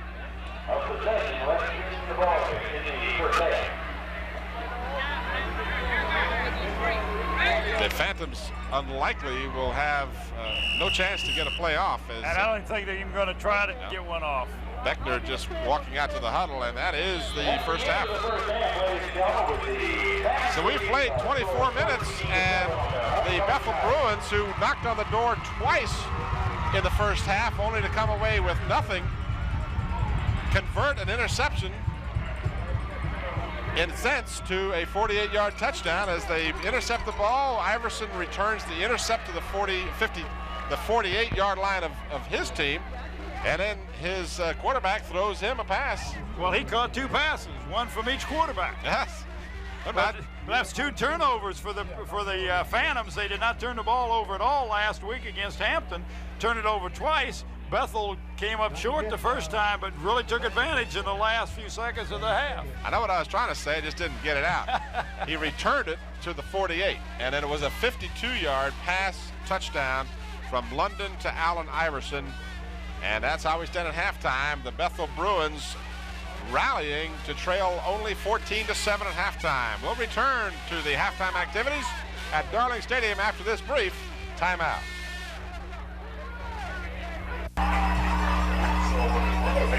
There you see the score at halftime. The Phoebus Phantoms 14, the Bethel Bruins 7. The statistics bear out the fact that the Phantoms did carry the play in the first half, as they registered 14 first downs, 9 by rushing, 1 by passing, and 4 by penalty. And their third down efficiency, they converted 4 out of 5 third down situations, 80%. Total net yards, 207 yards, an average of 6.7 yards per play. They had 182 yards rushing and a total of 27 rushing plays for an average of 6.7 yards per carry. They had a total of 25 passing yards, 1 and 4. That 25-yarder was the halfback touchdown pass from Thomas Bailey to James Barrett. But for the Bruins, or rather for the Phantoms, of the other 3 passes they attempted, 2 of those ended up in the hands of Bethel Bruins. And the Phantoms penalized 5 times for 29 yards, and they had the ball a total of 14 minutes and 30 seconds in the first half. For the Bruins, 6 first downs, 1 rushing, 2 passing, and 3 by penalty. They converted 2 out of 6 third down situations. They had a total of 100 net yards, average of 4 yards per play, 36 yards rushing. Total number of plays 11, averaging 3.3, about half of what the Phantoms had. Total of 64 yards passing, only 3 completions in 14 attempts for the Bruins, no interceptions. They punted twice and they averaged 37.5 yards per punt. They were penalized 5 times for 39 yards. Neither team lost a fumble in the first half. And of course the Phantoms with the 2 touchdowns, 1 rushing, 1 passing, and a 52-yard pass touchdown to Iverson with just 11 seconds remaining in the first half to narrow that gap from 14-0 to 14-7. Leading rushes in the first half found for the Phantoms, Beckner, 61 yards on 9 carries, and he netted out at 59 yards after 1 2-yard loss, the only loss from the line of scrimmage for the Phantoms. Turner carried 4 times for 52 yards, an average of 13 per carry. Moore, 9 carries, 32 yards. Hopkins, twice for 16. Giles, twice for 13. And Bailey, once for 10. Total of 27 carries for 184 yards rushing, gross, and then netting it out at 182. For the Bruins, they had Muskelly, 3 carries for 17 yards. Rimpsey, 4 times for a total of 12 yards. And London, 4 times for a total of 7 yards. They, as a team, 11 carries, 36 yards net for the Bruins. And 2 interceptions by the Phantoms. Excuse me, by the Bruins, rather. Hargrove and Iverson. And we are underway now as the second half will find the Bruins with the football. That was C.J. Ruffin on the carry back. He was a short man. That was one of the shorter kicks that Phoebus has been putting right close to the goal line. We do want to thank Gary Moore for those incredible statistics. And, of course, Gary is the main man over there at Computerland. And if you don't believe me, ask him. That's right. No, we really appreciate those statistics. It really helps our broadcast. On the delay, this is Muskelly, and he'll pick up 5. It'll be second down and 5 for the Bruins. Just underway, 24 minutes of football remaining in the homecoming for the Phoebus Phantoms, ranked number 10 in the state at 5-0 overall, 4-0 in the Peninsula District. Here's your replay of the carry by Muskelly. It's just a draw play. You pull in the offside guard, number 58, to open up the hole. That's Chris Gaskell. He does a good job of opening up the hole, but you just picked up 5, and you see the Bruins are going to put the ball in the air. Iverson, the intended receiver. Bailey intercepts, but a flag down at the line of scrimmage. Well, that could very well be movement on the line of scrimmage. I couldn't see, but that ball was just underthrown. Had it been further down the field, Iverson was behind Bailey. And penalty is against the Bruins for illegal motion, and of course that'll be declined. No doubt about that.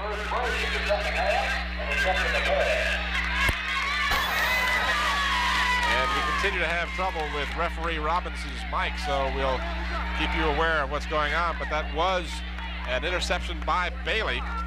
And of course, he had a big intercept last week against the Hampton Crabbers that ultimately led to a score. That was like the second or third play from offensively for the Crabbers in that game.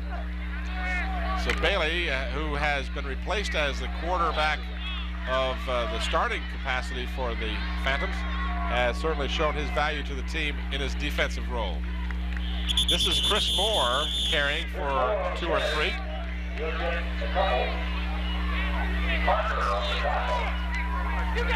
And number 77, Harper, Roland Harper, has been a mainstay in that defensive line for the Bruins so far. Gain of 2, second down and 8 for the Phantoms. Third quarter just underway. You're watching this game. It was recorded on the 12th of October, 1990. I'm Tim Cole with Bob Hintz, coming to you from Darling Stadium. And Kevin Beckler is thrown for a loss by number 54, Andre Hargrove. And that's not the first time we've called his name. No, it isn't. Hargrove doing a good job playing defense for the Bruins. Well, that's one of the very few times the Bruins have thrown the Phantoms for a loss, but everybody did their job that time, and there was no place for Mr. Beckner to go. There you saw the play. A good effort by Hargrove.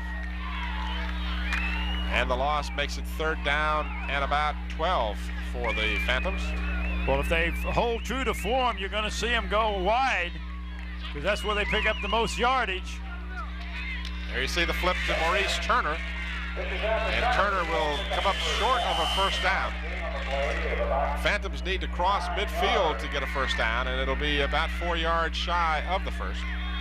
You know, that sack or that defensive play on Iverson a moment ago was only the second time in tonight's game that the Phantoms have not gained yardage on a running play. Well, you can see the fake to Chris Moore, and it was a pitch. It was a nice job again by number 54, Hargrove, forcing the pitch, and the Phantoms are going for it at 4th and 4. And of course, they might try to catch the Bruins getting offside. And somebody did not have their mouthpiece in, one of the players at the line of scrimmage. And again, that is a rule. You must have the mouthpiece in place. So they'll stop the play and they'll restart the clock.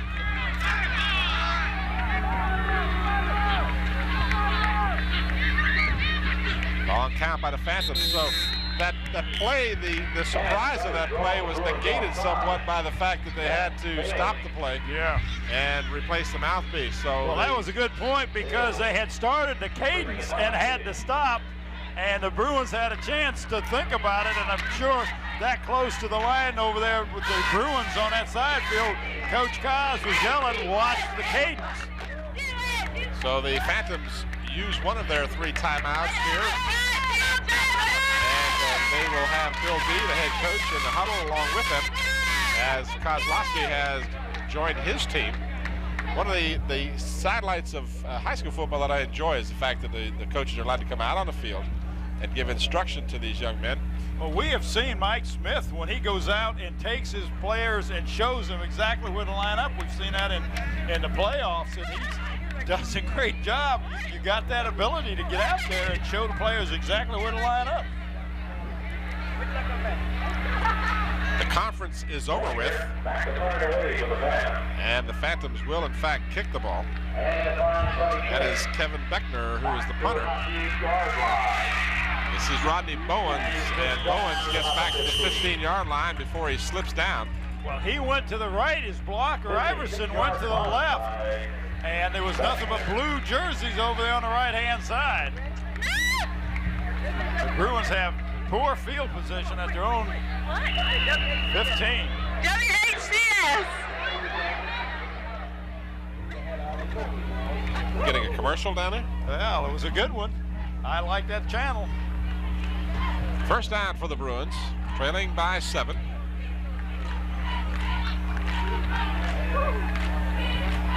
London has the man open at the 25-yard line. He's got a first down.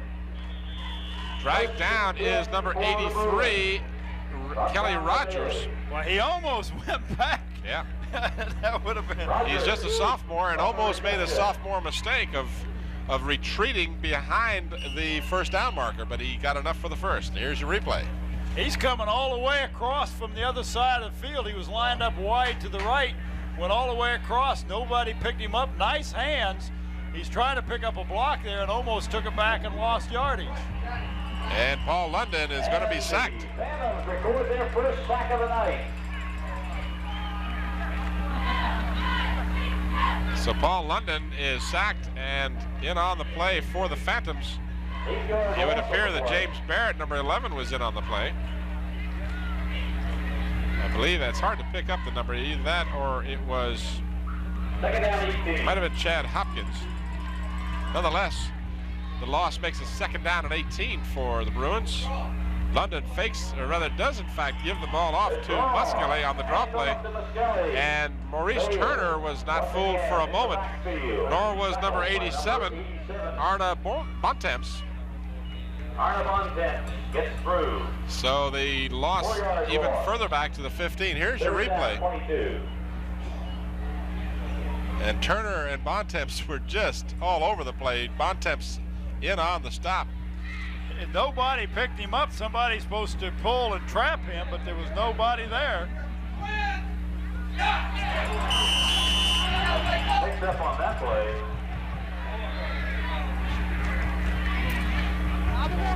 Flag down on the play, and it looked like there was a mix-up, and in fact the penalty will go against the Bruins if the Phantoms take it. The Bruins look like they were very disorganized on that play. Well, they really were. They started out on it, their 15, got a first down, and now they're back on their 15. What you don't see here is London going back to throw, and he throws the ball over his receiver's head. His receiver has yet to even raise up from the three-point stance. Did not know the play was coming. So a mental lapse will create a fourth down for the Bruins as the penalty is refused by the Phantoms. They want the ball back. And they're going to end up, they should end up with excellent field position. Thomas Bailey will be standing right around his 48-yard line. And on to punt will be Michael Taylor for the Bruins, averaging almost 40 yards a kick. Well, the Phantoms are going to rush about 9 ball players. And Taylor goes down after no contact. What a terrible, terrible call they're going to have on this one. I'm sorry, folks. There was no contact made at all. Robinson, well, he went to the Robinson bought school. the act. He truly did. That was a terrible call. Well, that will not be a first down. That's not an automatic first down. If it's a roughing the kicker, it's going to be 15. Watch your replay here. You call it for yourself. Taylor's going to have the ball. He's going to kick it. You won't be able to see it, but he fell down before the on-rushing lineman even got close to him. So, but let's give credit to the officials. They're closer than we are. It just appeared from my vantage point that that play, that was intending to rough the kicker. How about that? Well, it's did a good job acting. And the Bruins, well, it is a first down. That's my mistake.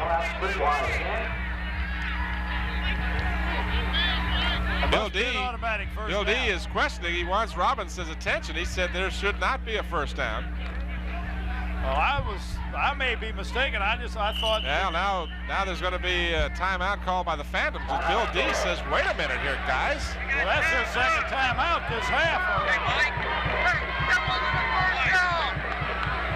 You may even be able to hear Bill D. He's yelling, "That isn't the first down." He's right. It's not an automatic first down. Well, I know with pass interference it isn't. It was 4th down and 25. 25. Yes. Because the ball was on the 15. They had already picked up a first down, so it was at least 25.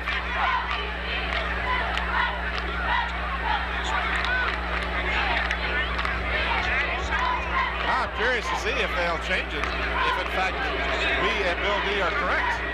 Well, where do you mark the ball? You've already moved the chains.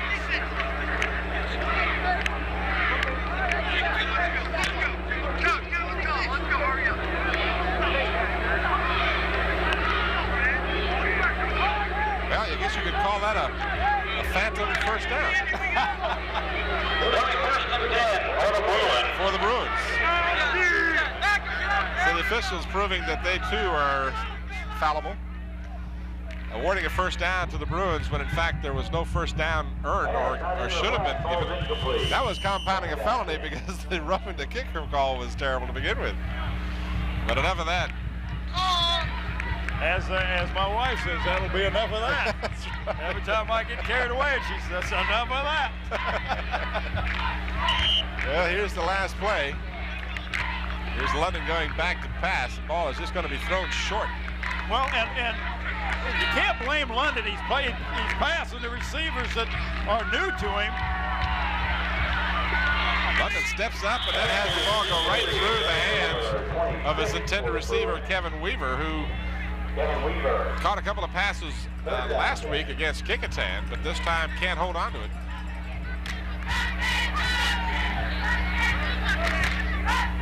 Here you see London getting the pressure and stepping up in the pocket as he should, and then delivered that ball that should have been caught. Oh, that was catchable.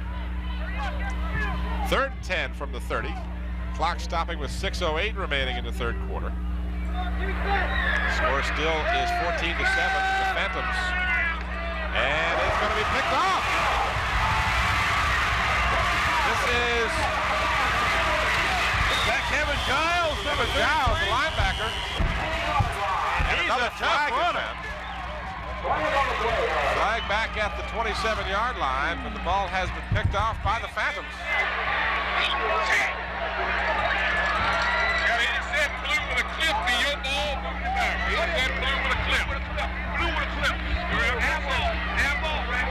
It would appear that there might have been a clip on the That's what I hear from our sideline Mike. Good effort on Giles' part. He tipped the ball up in the air and then controlled it. Almost lost his pants in the effort. His counterpart, 33 Muscally, was not going to let him go. He's just holding on. Muscally is still holding on. He had let go, and Turner's not going down. I mean, Giles. Muscally wasn't going to let him. Cos is going to say, why didn't you grab his feet, not his pants? Well, nonetheless, the ball is a turnover to the Phantoms. They get it at the Bruin 43-yard line after the clip is marked off. Chris Moore on the dive play gets about 4. That's a pretty funny sequence there as you had Muscally holding on for dear life. We saw that earlier when Turner had a Bruin holding on to him. Here's a, well, I guess we won't see the replay. Here it is. That's just a straight dive to Chris Moore, who does a great job after getting the ball picked up 4 yards. Second down and about 6 for the Phantoms. 5:05 remaining. Moore again gets the call. Picks up a couple of yards. They'll mark it at the 38-yard line. And Bobby Sims again on the tackle. We've called his name a lot this evening playing defense for the Bruins. So the Phantoms now looking at a third down and about, well, let's call it 5. A long 4 at least. 4:33 remaining in the third quarter. Phantoms led 14-0, then the Bruins made it close at halftime on a 52-yard pass to Allen Iverson. On the option, Turner gets the flip from Beckner, and Turner picks up the first down, and another late flag in the backfield. A flag in the backfield. And that might have been against the Bruins. Number 21 had the quarterback, Kevin Beckner, down on the ground. So insult to injury here after the play. There will be a penalty as well. Ball is at the Bruin 29-yard line. And that's a personal foul, dead ball foul, half the distance to the goal line.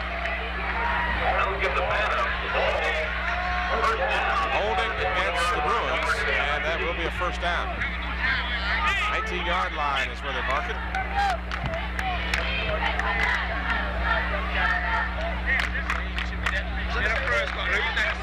They came from the same position. Yeah. Come on, run your game now.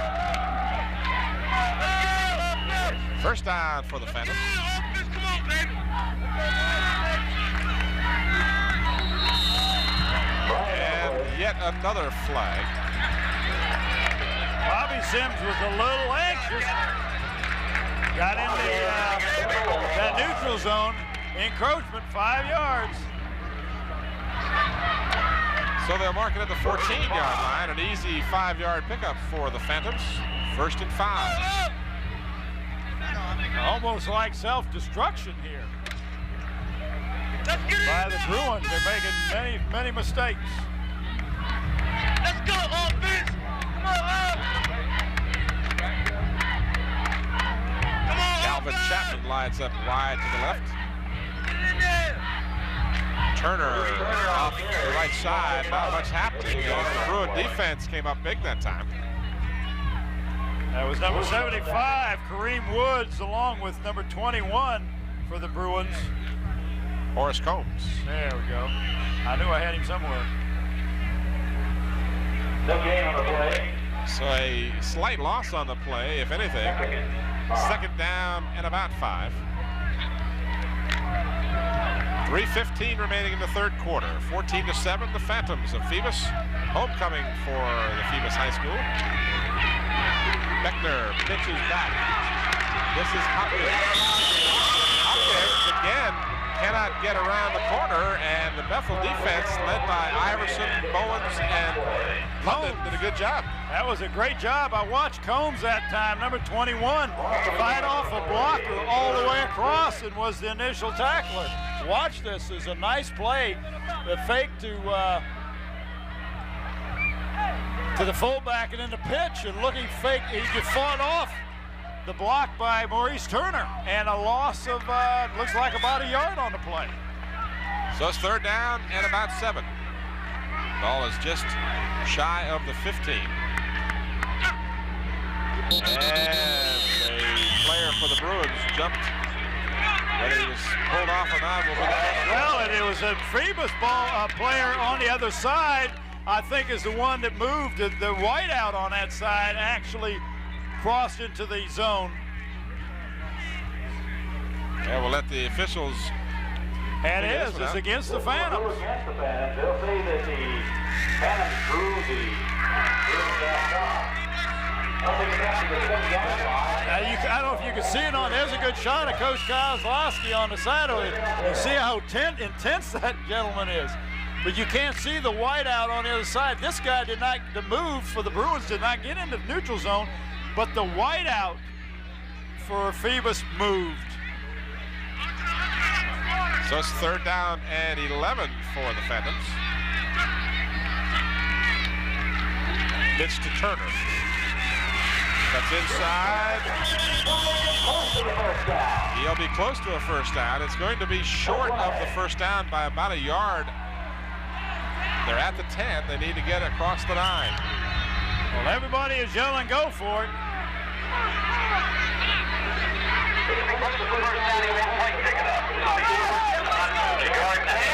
Fourth down and a little more than a yard. Well, big number 87, Botamps comes in. He's big too, 6'3", 242. And he plays the tight end on that right side. Good blocker.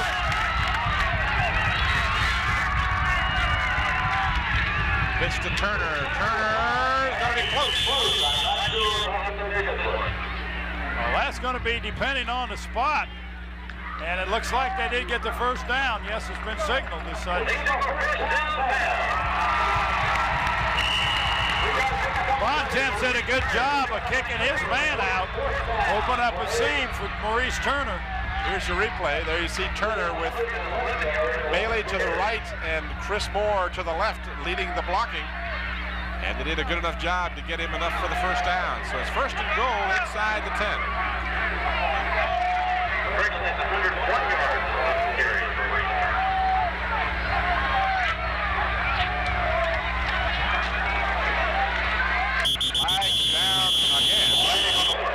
In motion, and he may have been in motion illegally, but I'm not sure.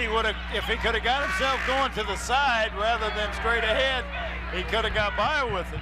But I think he was still moving forward. And we have looks like an injured player on the field for the Bruins. So Frank Brown, a busy young man, is out there again. They'll mark the penalty off against the Phantoms, and of course the Bruins, everything they can do to move the ball that much further away from the goal line. It looks like number 35 for the Bruins, Kendall Hargrove, is the one that's down. Here's a replay. Let's see if we can pick up the play. And that's Hargrove right there. His knee looked like his leg got caught underneath it. Pile up, and the injury occurred during that. 36 seconds remaining here in the 3rd quarter. If you joined us late, you're watching the Phoebus Phantoms hosting the Bethel Bruins. Game played on the 12th of October, 1990. I'm Tim Cole with Bob Hitz. Our score, Beckner, with 45 seconds remaining in the 1st quarter, scored from 5 yards out of it. Jensen hit the extra point.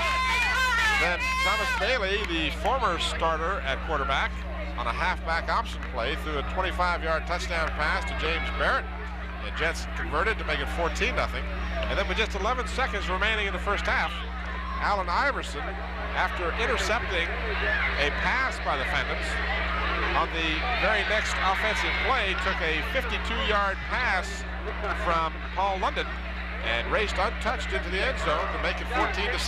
That's where we stand. Well, also, it's going to get close to that time. We're almost into the 3rd quarter where we're going to have to come up with a player of the game for both of these teams. They will be awarded a plaque.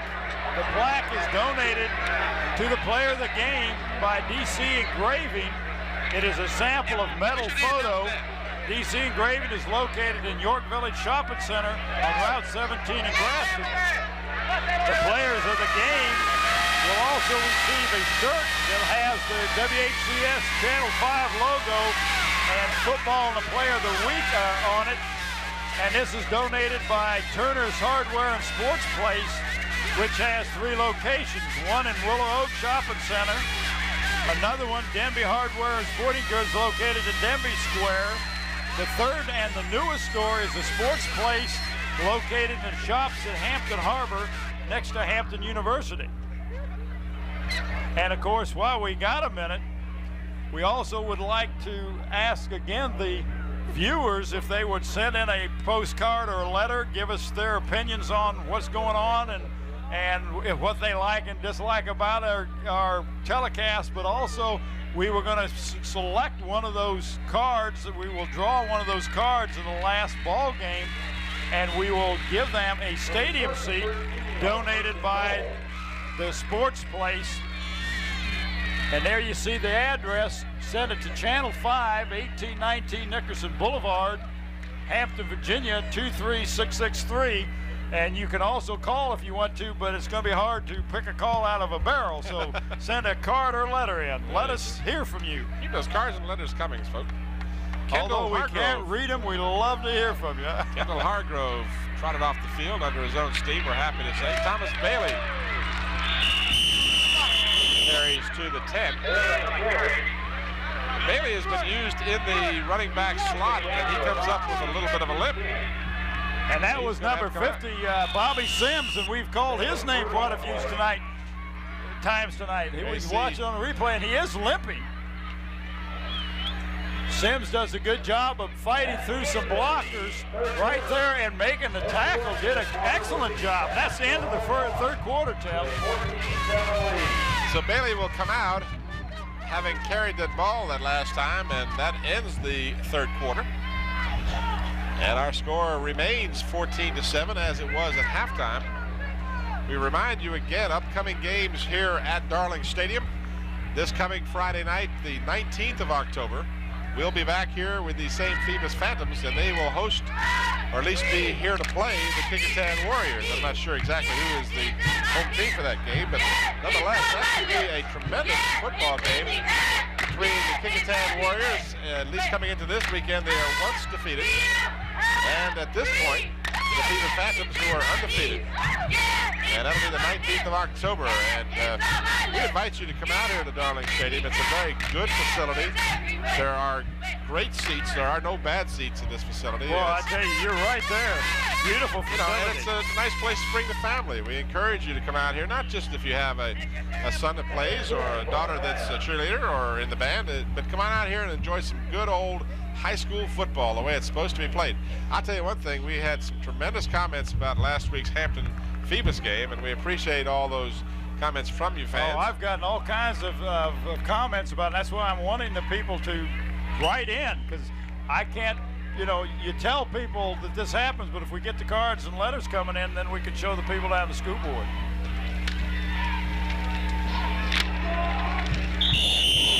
Second down and goal, and the gain is going to be to about the 7-yard line. That was Kevin Beckner. And another player shaken up on the play.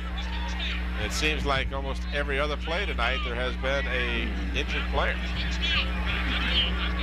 This young man is down and shaken up, and again, Frank Brown out there to tend to him. Here's your replay. This is Beckner keeping the football. His head down and picks up some yardage. Can't make out exactly who. Well, he was the initial tackler, whoever it is. I can't pick up his number. While we have the injured player on the field, it'll give me an opportunity to keep you informed of our statistics. And I believe that's, well, I'm not even going to speculate who it is. But at any rate, in the third quarter, here's your replay, and while we watch that, I'll tell you, in the third quarter, the Phantoms picked up 4 first downs to 2 for the Bruins.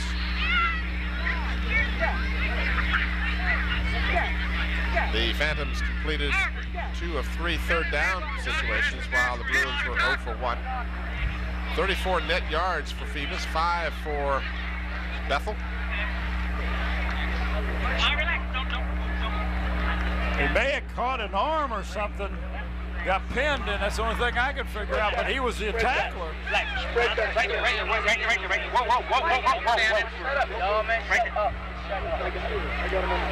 It looks like it's 50-something. Put down and hold him up. Right here. I know that. Checking all the way around. Yeah, right there. Right here. It may be Bobby Sims, and that's who it looks like it is. May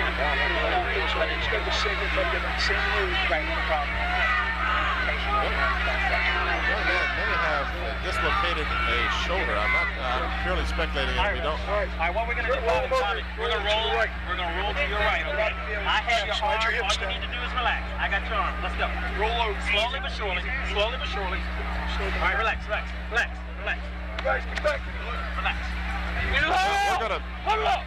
We're gonna break away right now while this young man is being attended to, and hopefully he's going to be all right. But we'll return to Darling Stadium. Our director is going to hopefully hear my request, as this is a little more up close and personal than most of our fans would probably care to be.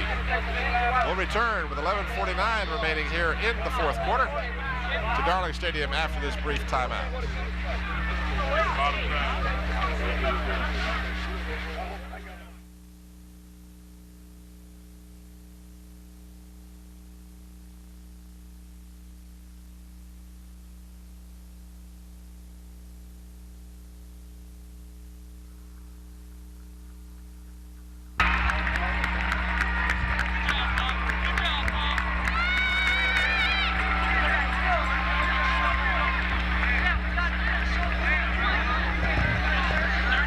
Well, we're unhappy to see that he is taped up and apparently has suffered a shoulder separation. That's Bobby Sims.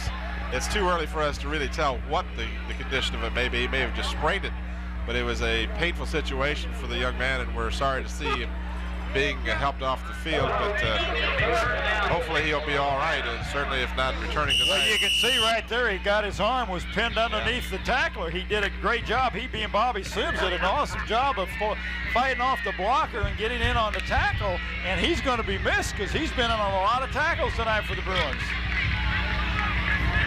Back to the game at hand here. This game's still very much up for grabs as the Phantoms. This is Turner. That was third down and goal. He did not get in. So now a very crucial play will be forthcoming. This will be a fourth down and goal for the Phantoms.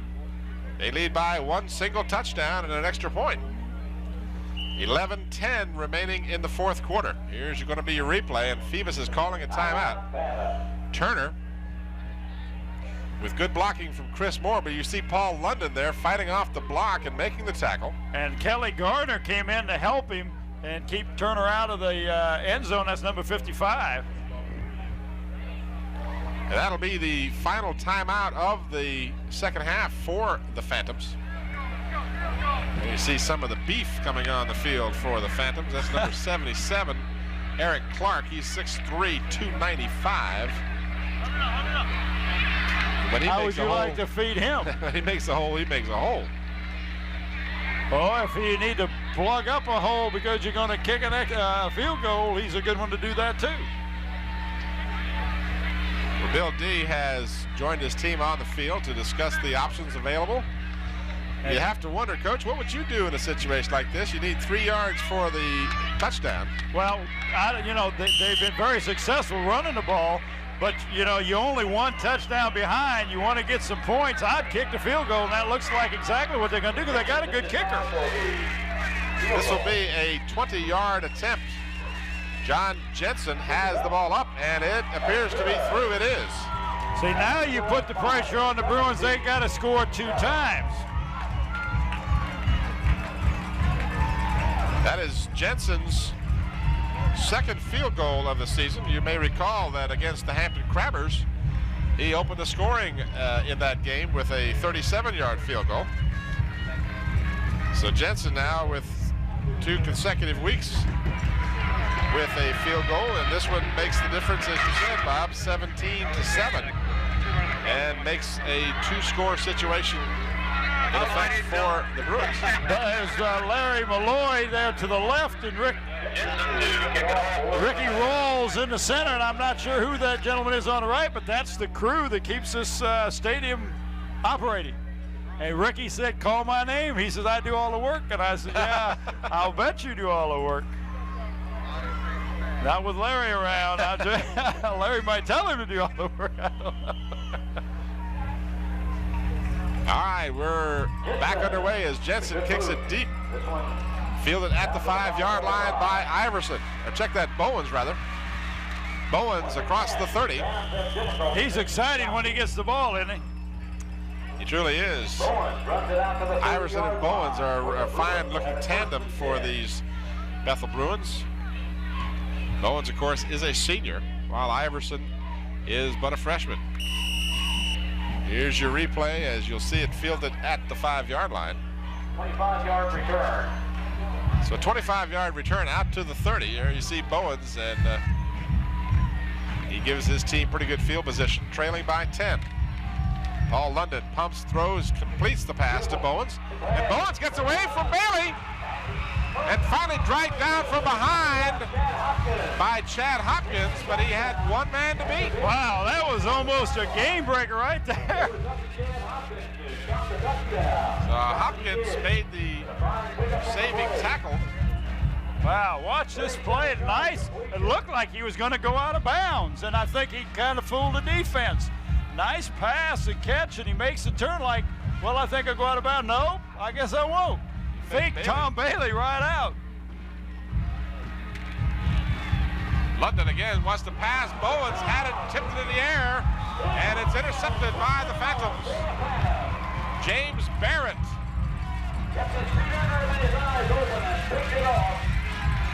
James Barrett with the intercept for the Phantoms.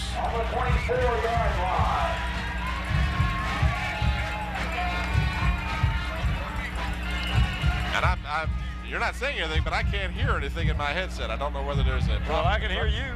I can't hear me or you. You're not sitting on your choke button. No, I thought I was for a minute. The word I've got from the Bethel sideline is the young man tore his bicep muscle. It was not a separated shoulder. By no means makes it less. We got a flag in the center there. I'm not sure that's incomplete pass, but it doesn't mean it's less severe. It's just that it's very painful to say the least. Sounds pretty severe to me in any event. Flags down again, big surprise there. And we're gonna see what they're gonna mark off here. It's gonna be against the Bruins.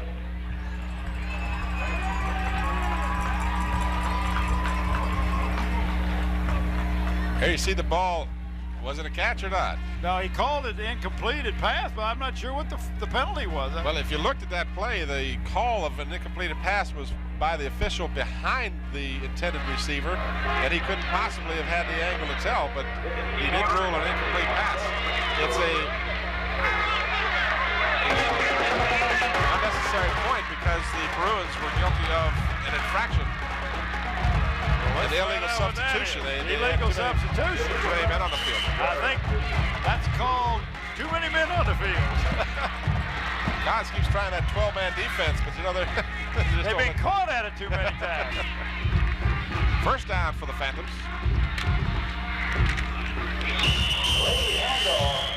Turner vaulting over one of the linemen was met by Paul London, but not before, and another flag on the field. That's Kelly Gardner and 75 Kareem Woods combined to make that stop. Got another flag. Personal foul this time against the Phantoms. I tell you that.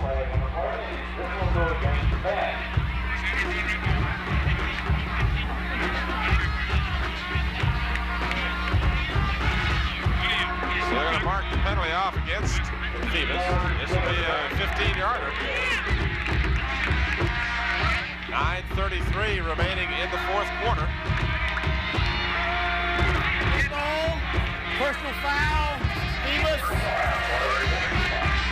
You can faintly hear Mike Robinson tell you that it was a personal foul penalty against the Phantoms. And they move move the ball back to the 26-yard line. They need to get all the way to the 49-yard line for a first down. So we're looking at second down and about 23.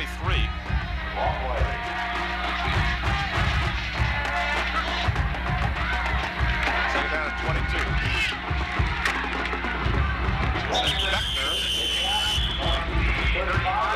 Kevin Beckner taken down by Kelly Gardner again. The young man has picked up the slack where Bobby Sims went out.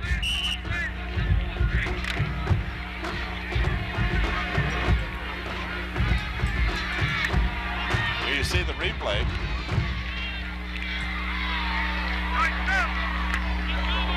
And Beckner, again, a good tackle. And on the stop was Mike Harney, number 45. Third down and about 13. Beckner just gets it back to Kevin Giles. And Giles is going to end up a little short of the first down, depending exactly where they mark the football. Well, that was an excellent pitch. You had a friend in here. It was a helicopter. A small helicopter. Had a bug about the size of a helicopter come Watch flying. this pitch by Beckner just as he's getting hit to Kevin Giles, and Kevin does a good job of running after he catches the ball. And again, number 55, Kelly Gardner, is in on the stop. He had to come all the way from his linebacker spot on the opposite side of the field, and Phoebus is going for it. Big play as his fourth down. A 10-point lead for the Phantoms. And a good effort by Kevin Giles. He was not to be denied as he was hit away. He was hit in his backfield, Tim. You were right. That was an excellent effort. That's how you get the 5-0 record, is that type of effort. Yes. It looked like he was going to be stopped. Here you see the play. He stopped behind the line of scrimmage, but it just was not to be denied. He was determined to get the first down, and he got it. Ball squarely at the 50-yard line. And the Phantoms with a fresh set of downs. This is Beckner, and he's got the first down, and he may go all the way. He will score a 50-yard run by Kevin Beckner. What an excellent call.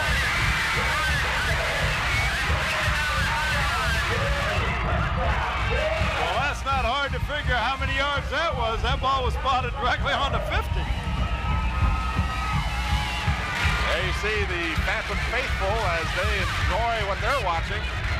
And just like that, Kevin Beckner has made this game wide open now, 23-7. Jensen will be on to try the extra point, but young Kevin Beckner with his second touchdown of the ball game.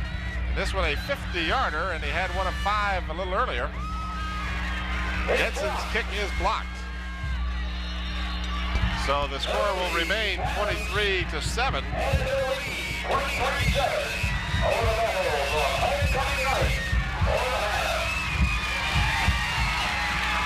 And the Phoebus Phantoms, you get a chance to watch this again.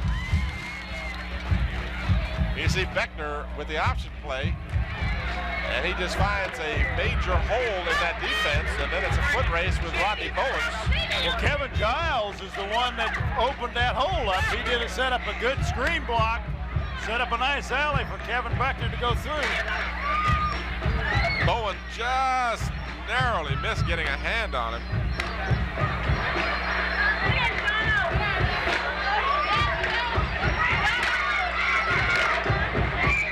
Beckner now with 4 touchdowns on the season. 2 of those this evening.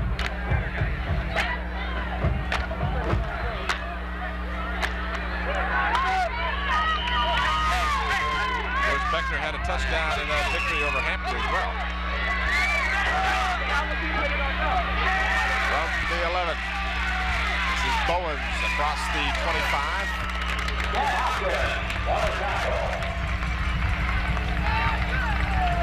7:09 remaining, with the score 23-7 in favor of the Phantoms. Bruins will start from their 26-yard line, as again they have suffered a major injury to a very important player on their team, Bobby Sims, starting linebacker, who had done a fine job tonight. Ball is incomplete. Ball is trapped on the ground by Kim Phoebus.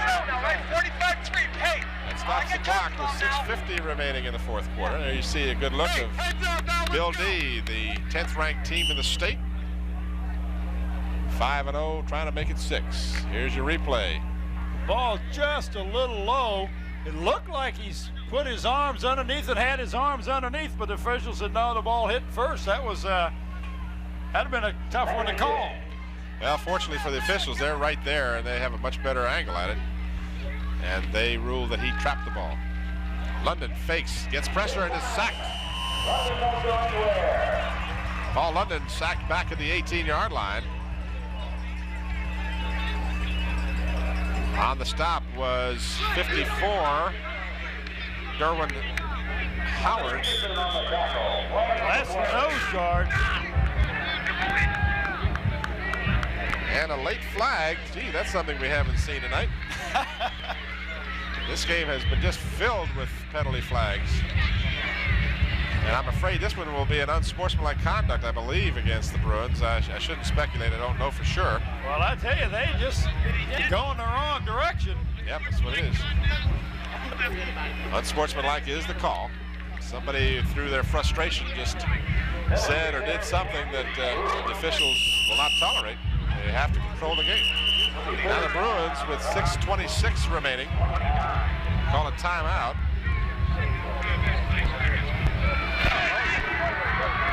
Kozlowski is hot. He was, look at him, he's going to get a flag.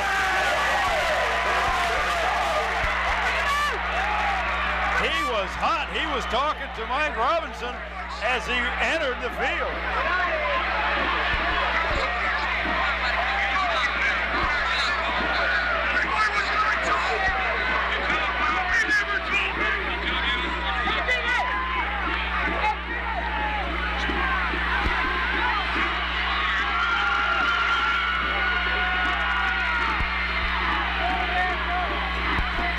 This game, but certainly this season has been a frustration for Coach Kozlowski. He is a very competitive individual and obviously, without any question, was very upset about something.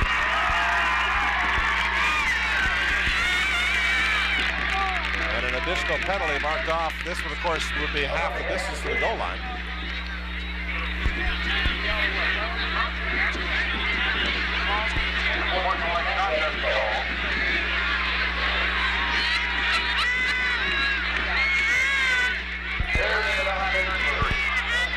And as Coach Roger Bouchard is going out there wanting to talk to somebody on the ball team. Paul London he's talking with. Coach has been ejected from the playing field. As you see, Coach Koz is walking off the field.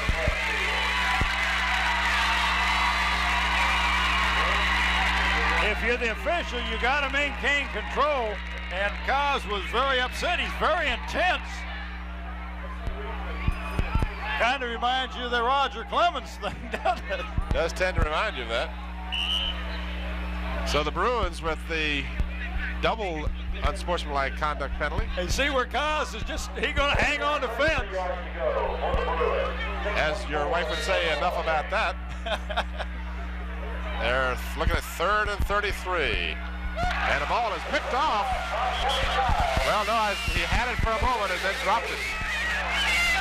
Evan Giles probably had that goalpost in his sights when he had his hands on that ball, and he just may have lost concentration long enough to have dropped the ball. So the ball goes incomplete, and the Bethel team now will be looking at a 4th down and 33. And they'll, of course, be punting, and this will come from deep in their own end zone, as Michael Taylor will need every bit of his 40-yard average to get his team out of trouble. Here's a replay. There's a face mask penalty that could have been called right in here. No, that's what that was the call that brought Coach Kozlowski on the field. Did look that way, didn't it? That play several plays ago. Taylor from deep in his own end zone gets it away. It's a beautiful kick. Drives Bailey back to his 49-yard line. And Thomas Bailey returns it to the Bethel 40. I'll make that the 37-yard line. And that's Chris Caskill, number 58, on the stop. And there's Coach Cos. He said, I'm going to watch it anyway.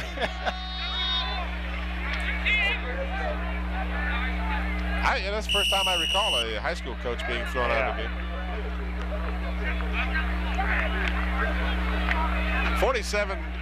37-yard line is where the Phantoms will set up.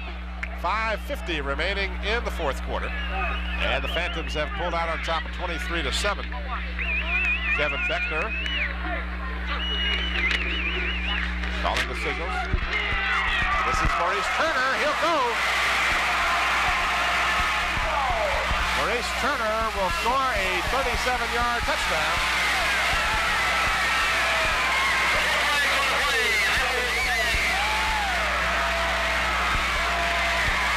I look around for the ever-present yellow hanky, and I don't see one, so the play will stand. And the injury-decimated Bruins now find themselves down by 23.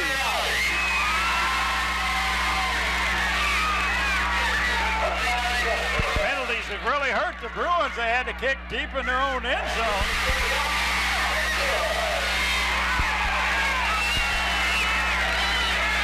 So the score now is 30-7.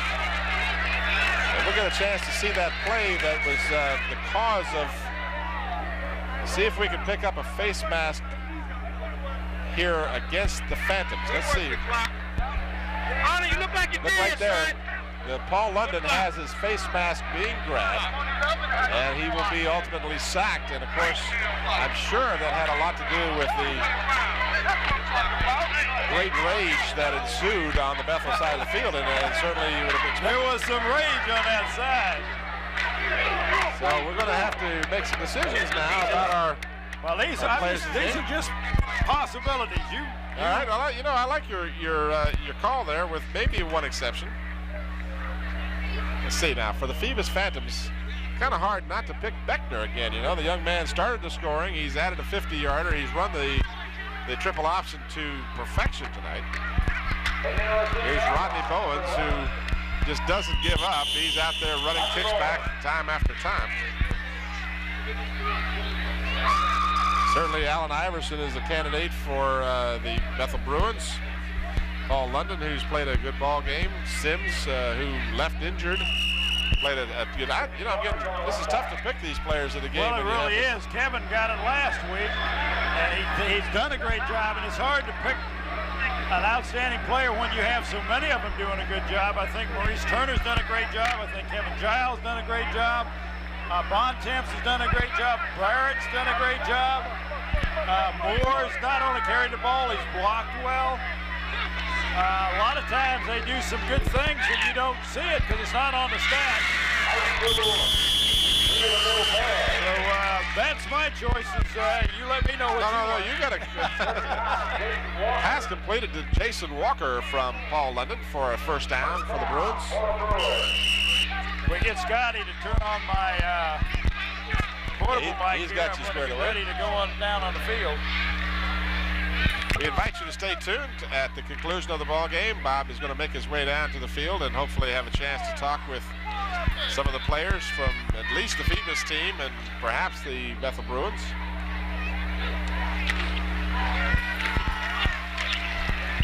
One of the few times this evening that Steve Ripsey has carried the ball.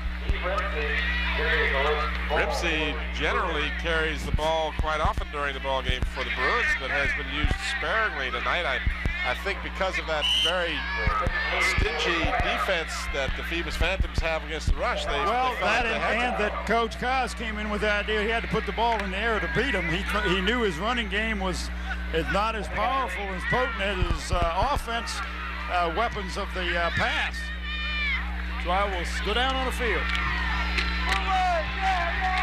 London is going to be sacked again back at the 30-yard line.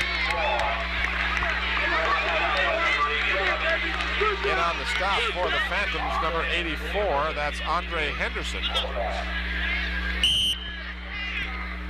And we'll get a chance to see this fine effort by the on-rushing Phoebus Phantoms again. London on a play-action fake. Henderson did not buy the fake, and Bontemps stepped up and put the clothesline on Paul London. 3:20 remaining in the fourth quarter.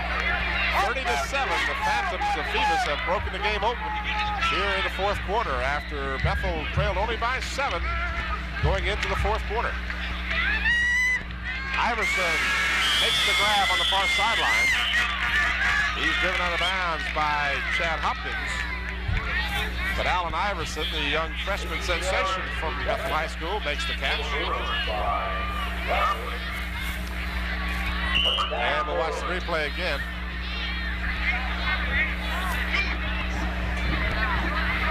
London has time, and Iverson is wide open and makes the grab. And over there as well with Hopkins was 33 Kevin Giles, who's been all over the field tonight on both offense and defense. First down for the Bruins at the 48. London is going to be sacked again. And Henderson will be the man again who does it.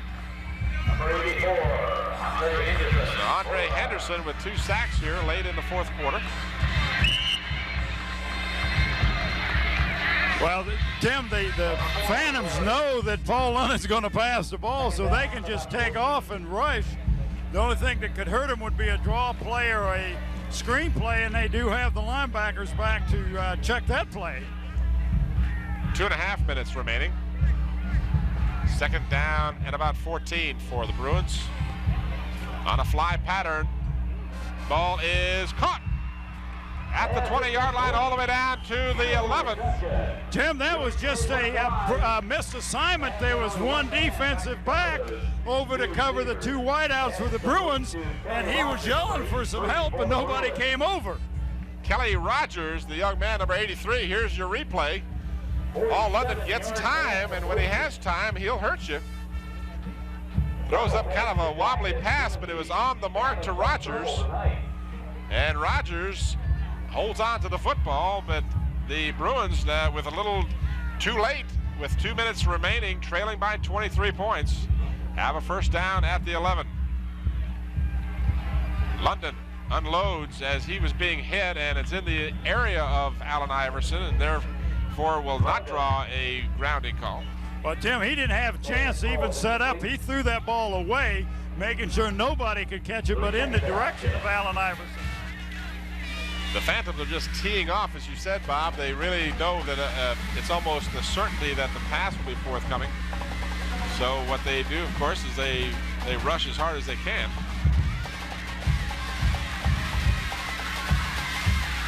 And put extreme pressure. Who did we pick, Tim? On Paul London. What's this we stuff? I haven't decided yet.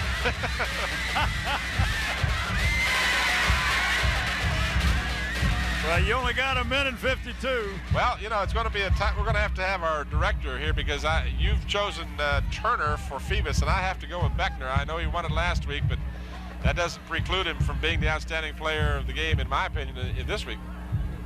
And we're going to need to take a brief pause. We'll return with more from Darling Stadium after this brief timeout. Flag on the play.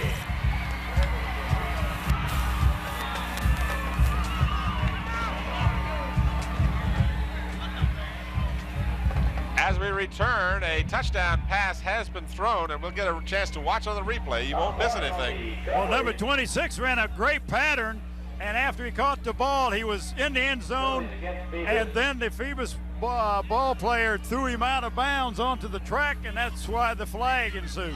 Here, you'll watch it on the replay. You see Weaver in the end zone, and then just a little extra curricular activity on the part of the Phoebus player to toss him out of bounds, and that drew the flag. But the touchdown makes it 30-13, and the Bruins will go for 2.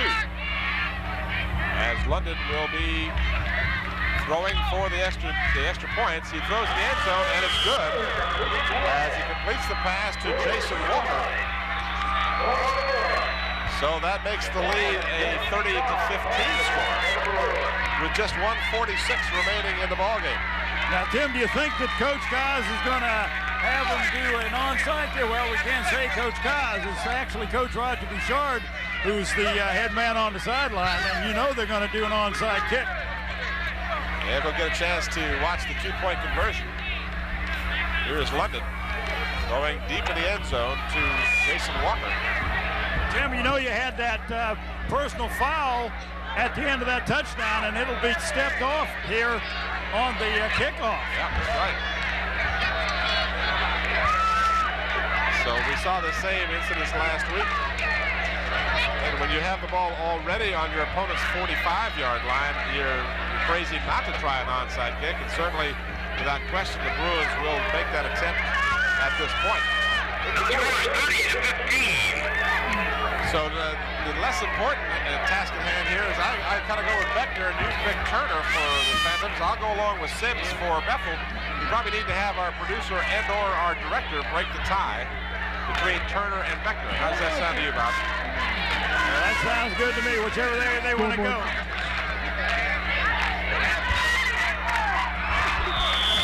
Onside kick attempt. Did the ball go the necessary 10 yards is the major question. It does not appear that it did.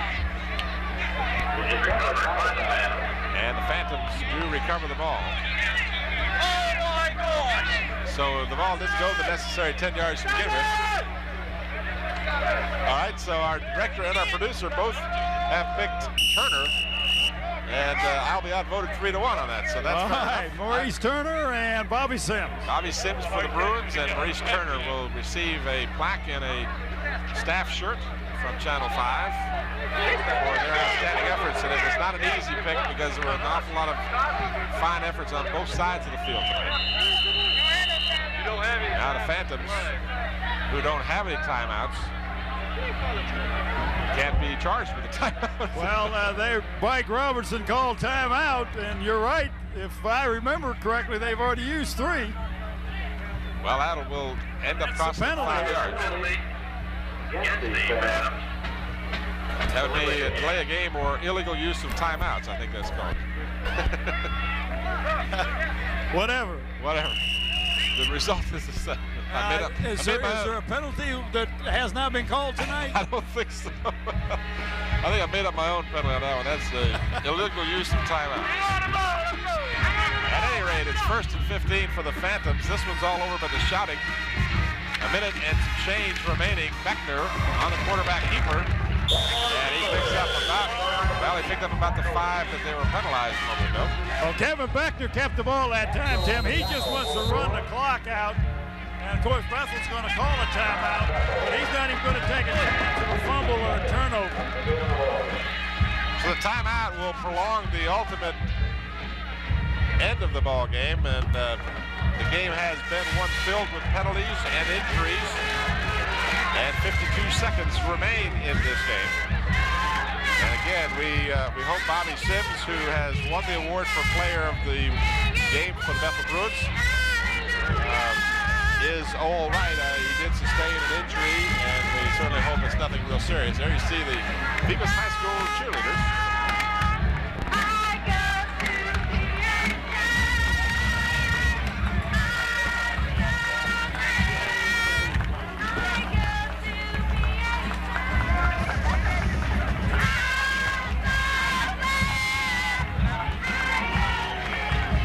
to 15 our score with just 52 seconds remaining. You got a new quarterback, number 3 in, Tim.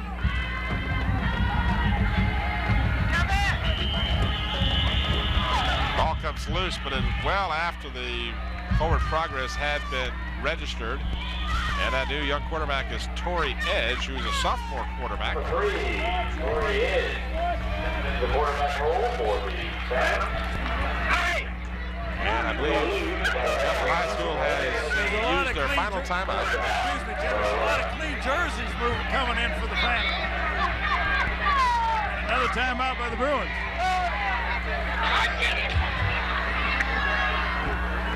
That's the last timeout for both teams. 41 seconds remaining. This will be the last gasp as it's 3rd down and about 11 for the Phantoms. Been a hard-fought ball game. We remind you again on Friday the 19th of October. There you go. Nice shot of Mr. Bob there. Oh, you got me on camera. That's on camera. That's good. We just broke the lens. Jim, I think the two people that we picked for the play of the game doesn't. You got to get down here to the field and see the hitting that's going on late in the game. Even though Bruins are out of it by 15 points, they have not given up. And that's hats off to the Bruins. They do a great job, and they don't quit like their coach. And the Bruins again stack up the play. And there are no timeouts available, so that's going to be basically more than likely the last play of the game. And if it is, in fact, the Phantoms will move to 6-0. Coach Bill D is telling them, stay in the huddle. Don't even come to the line of scrimmage. They don't have to. The Phantoms will be 6-0, and they will retain first place in the Peninsula District. I'll run down the final statistics as the clock winds down to no time remaining, and the final score will be Bethel High School 15, Phoebus Phantoms 30, as the homecoming is a success for the Phoebus Phantoms, and they run their record to 5-0 in the district and 6-0 overall, as both teams will meet and congratulate each other at the center of the field. And while you're looking for some people to talk to, Bob, I have some stats to run down. Gary Moore has provided me with our final stats. The Phantoms 23 first downs, the Bruins 13. Total net yards for the Phantoms 367, 212 for Bethel. 342 yards rushing for the Phantoms, and only 12 yards on the ground for the Bruins, as they elected early to go to the pass game. They got 200 yards passing, 9 out of 28, and 3 interceptions, while the Phantoms passed only 4 times, completed 1 pass, and they were intercepted twice. Final individual stats show the leading rusher for the Phantoms was Muscally with 19 yards, 14 for Ripsey, and London lost 21 in various sacks. On the other side, Turner, our player of the game for the Phantoms, ended up with 123 yards rushing, while Beckner, my choice for the player of the game, had 130 yards rushing and 2 touchdowns. Hey, Tim. Yes. I got Coach Mike Talon. Bill D's already went over there with his team. Mike, it was not a pretty game. It's probably the sloppiest game I've seen in a long time. You think it was because of the letdown from the big game last week, or? You know, we were concerned, and when you have a game that big of that magnitude, you're expecting a letdown. But you know, the kids were low key all week. They worked hard. Their work habits didn't change, and they were just flat. You know, I think a lot of the emotion was taken out of them last week, and tonight mentally we just weren't here. Well, yeah, it didn't look as sharp, but no. You know, and Bethel comes out with their passing game, and you knew that's what they was going to do. And then all of a sudden, I saw a lot of yellow flags flying tonight. We had blown coverages, guys taking themselves out of the game that weren't supposed to be coming out, not letting us know anything. It was just total miscommunication all night long. And Bethel did a great job, and we're just glad to get out of here alive. Well, this is my feeling. You're 6-0, so pretty or not, it's a win. It goes in the W column. Oh yeah, the kids played really hard. Kevin Giles was hurt early in the game. Rodney Reese had a mild concussion. His memory was gone. We had 4 or 5 kids that were really on the bench that weren't even playing, that are starters, and they sucked it up and they did what they had to do to get us out of this place. I mean, we wanted to leave in a hurry. Well, we thought it was going to be a quick game because you guys don't pass the ball, but it was a long game again. Of course, Cons passed the ball, but there was injuries that stopped the clock and the flags, and it just made the game go long. On two of their passing, their big passing plays, we were just. Number one, we were in the wrong coverage. We had a man on the sideline, took himself out, didn't tell us. That was on that touchdown. Right, because there was nobody over there. The slot man came off the bench and went right into slot position, never even checked into the huddle.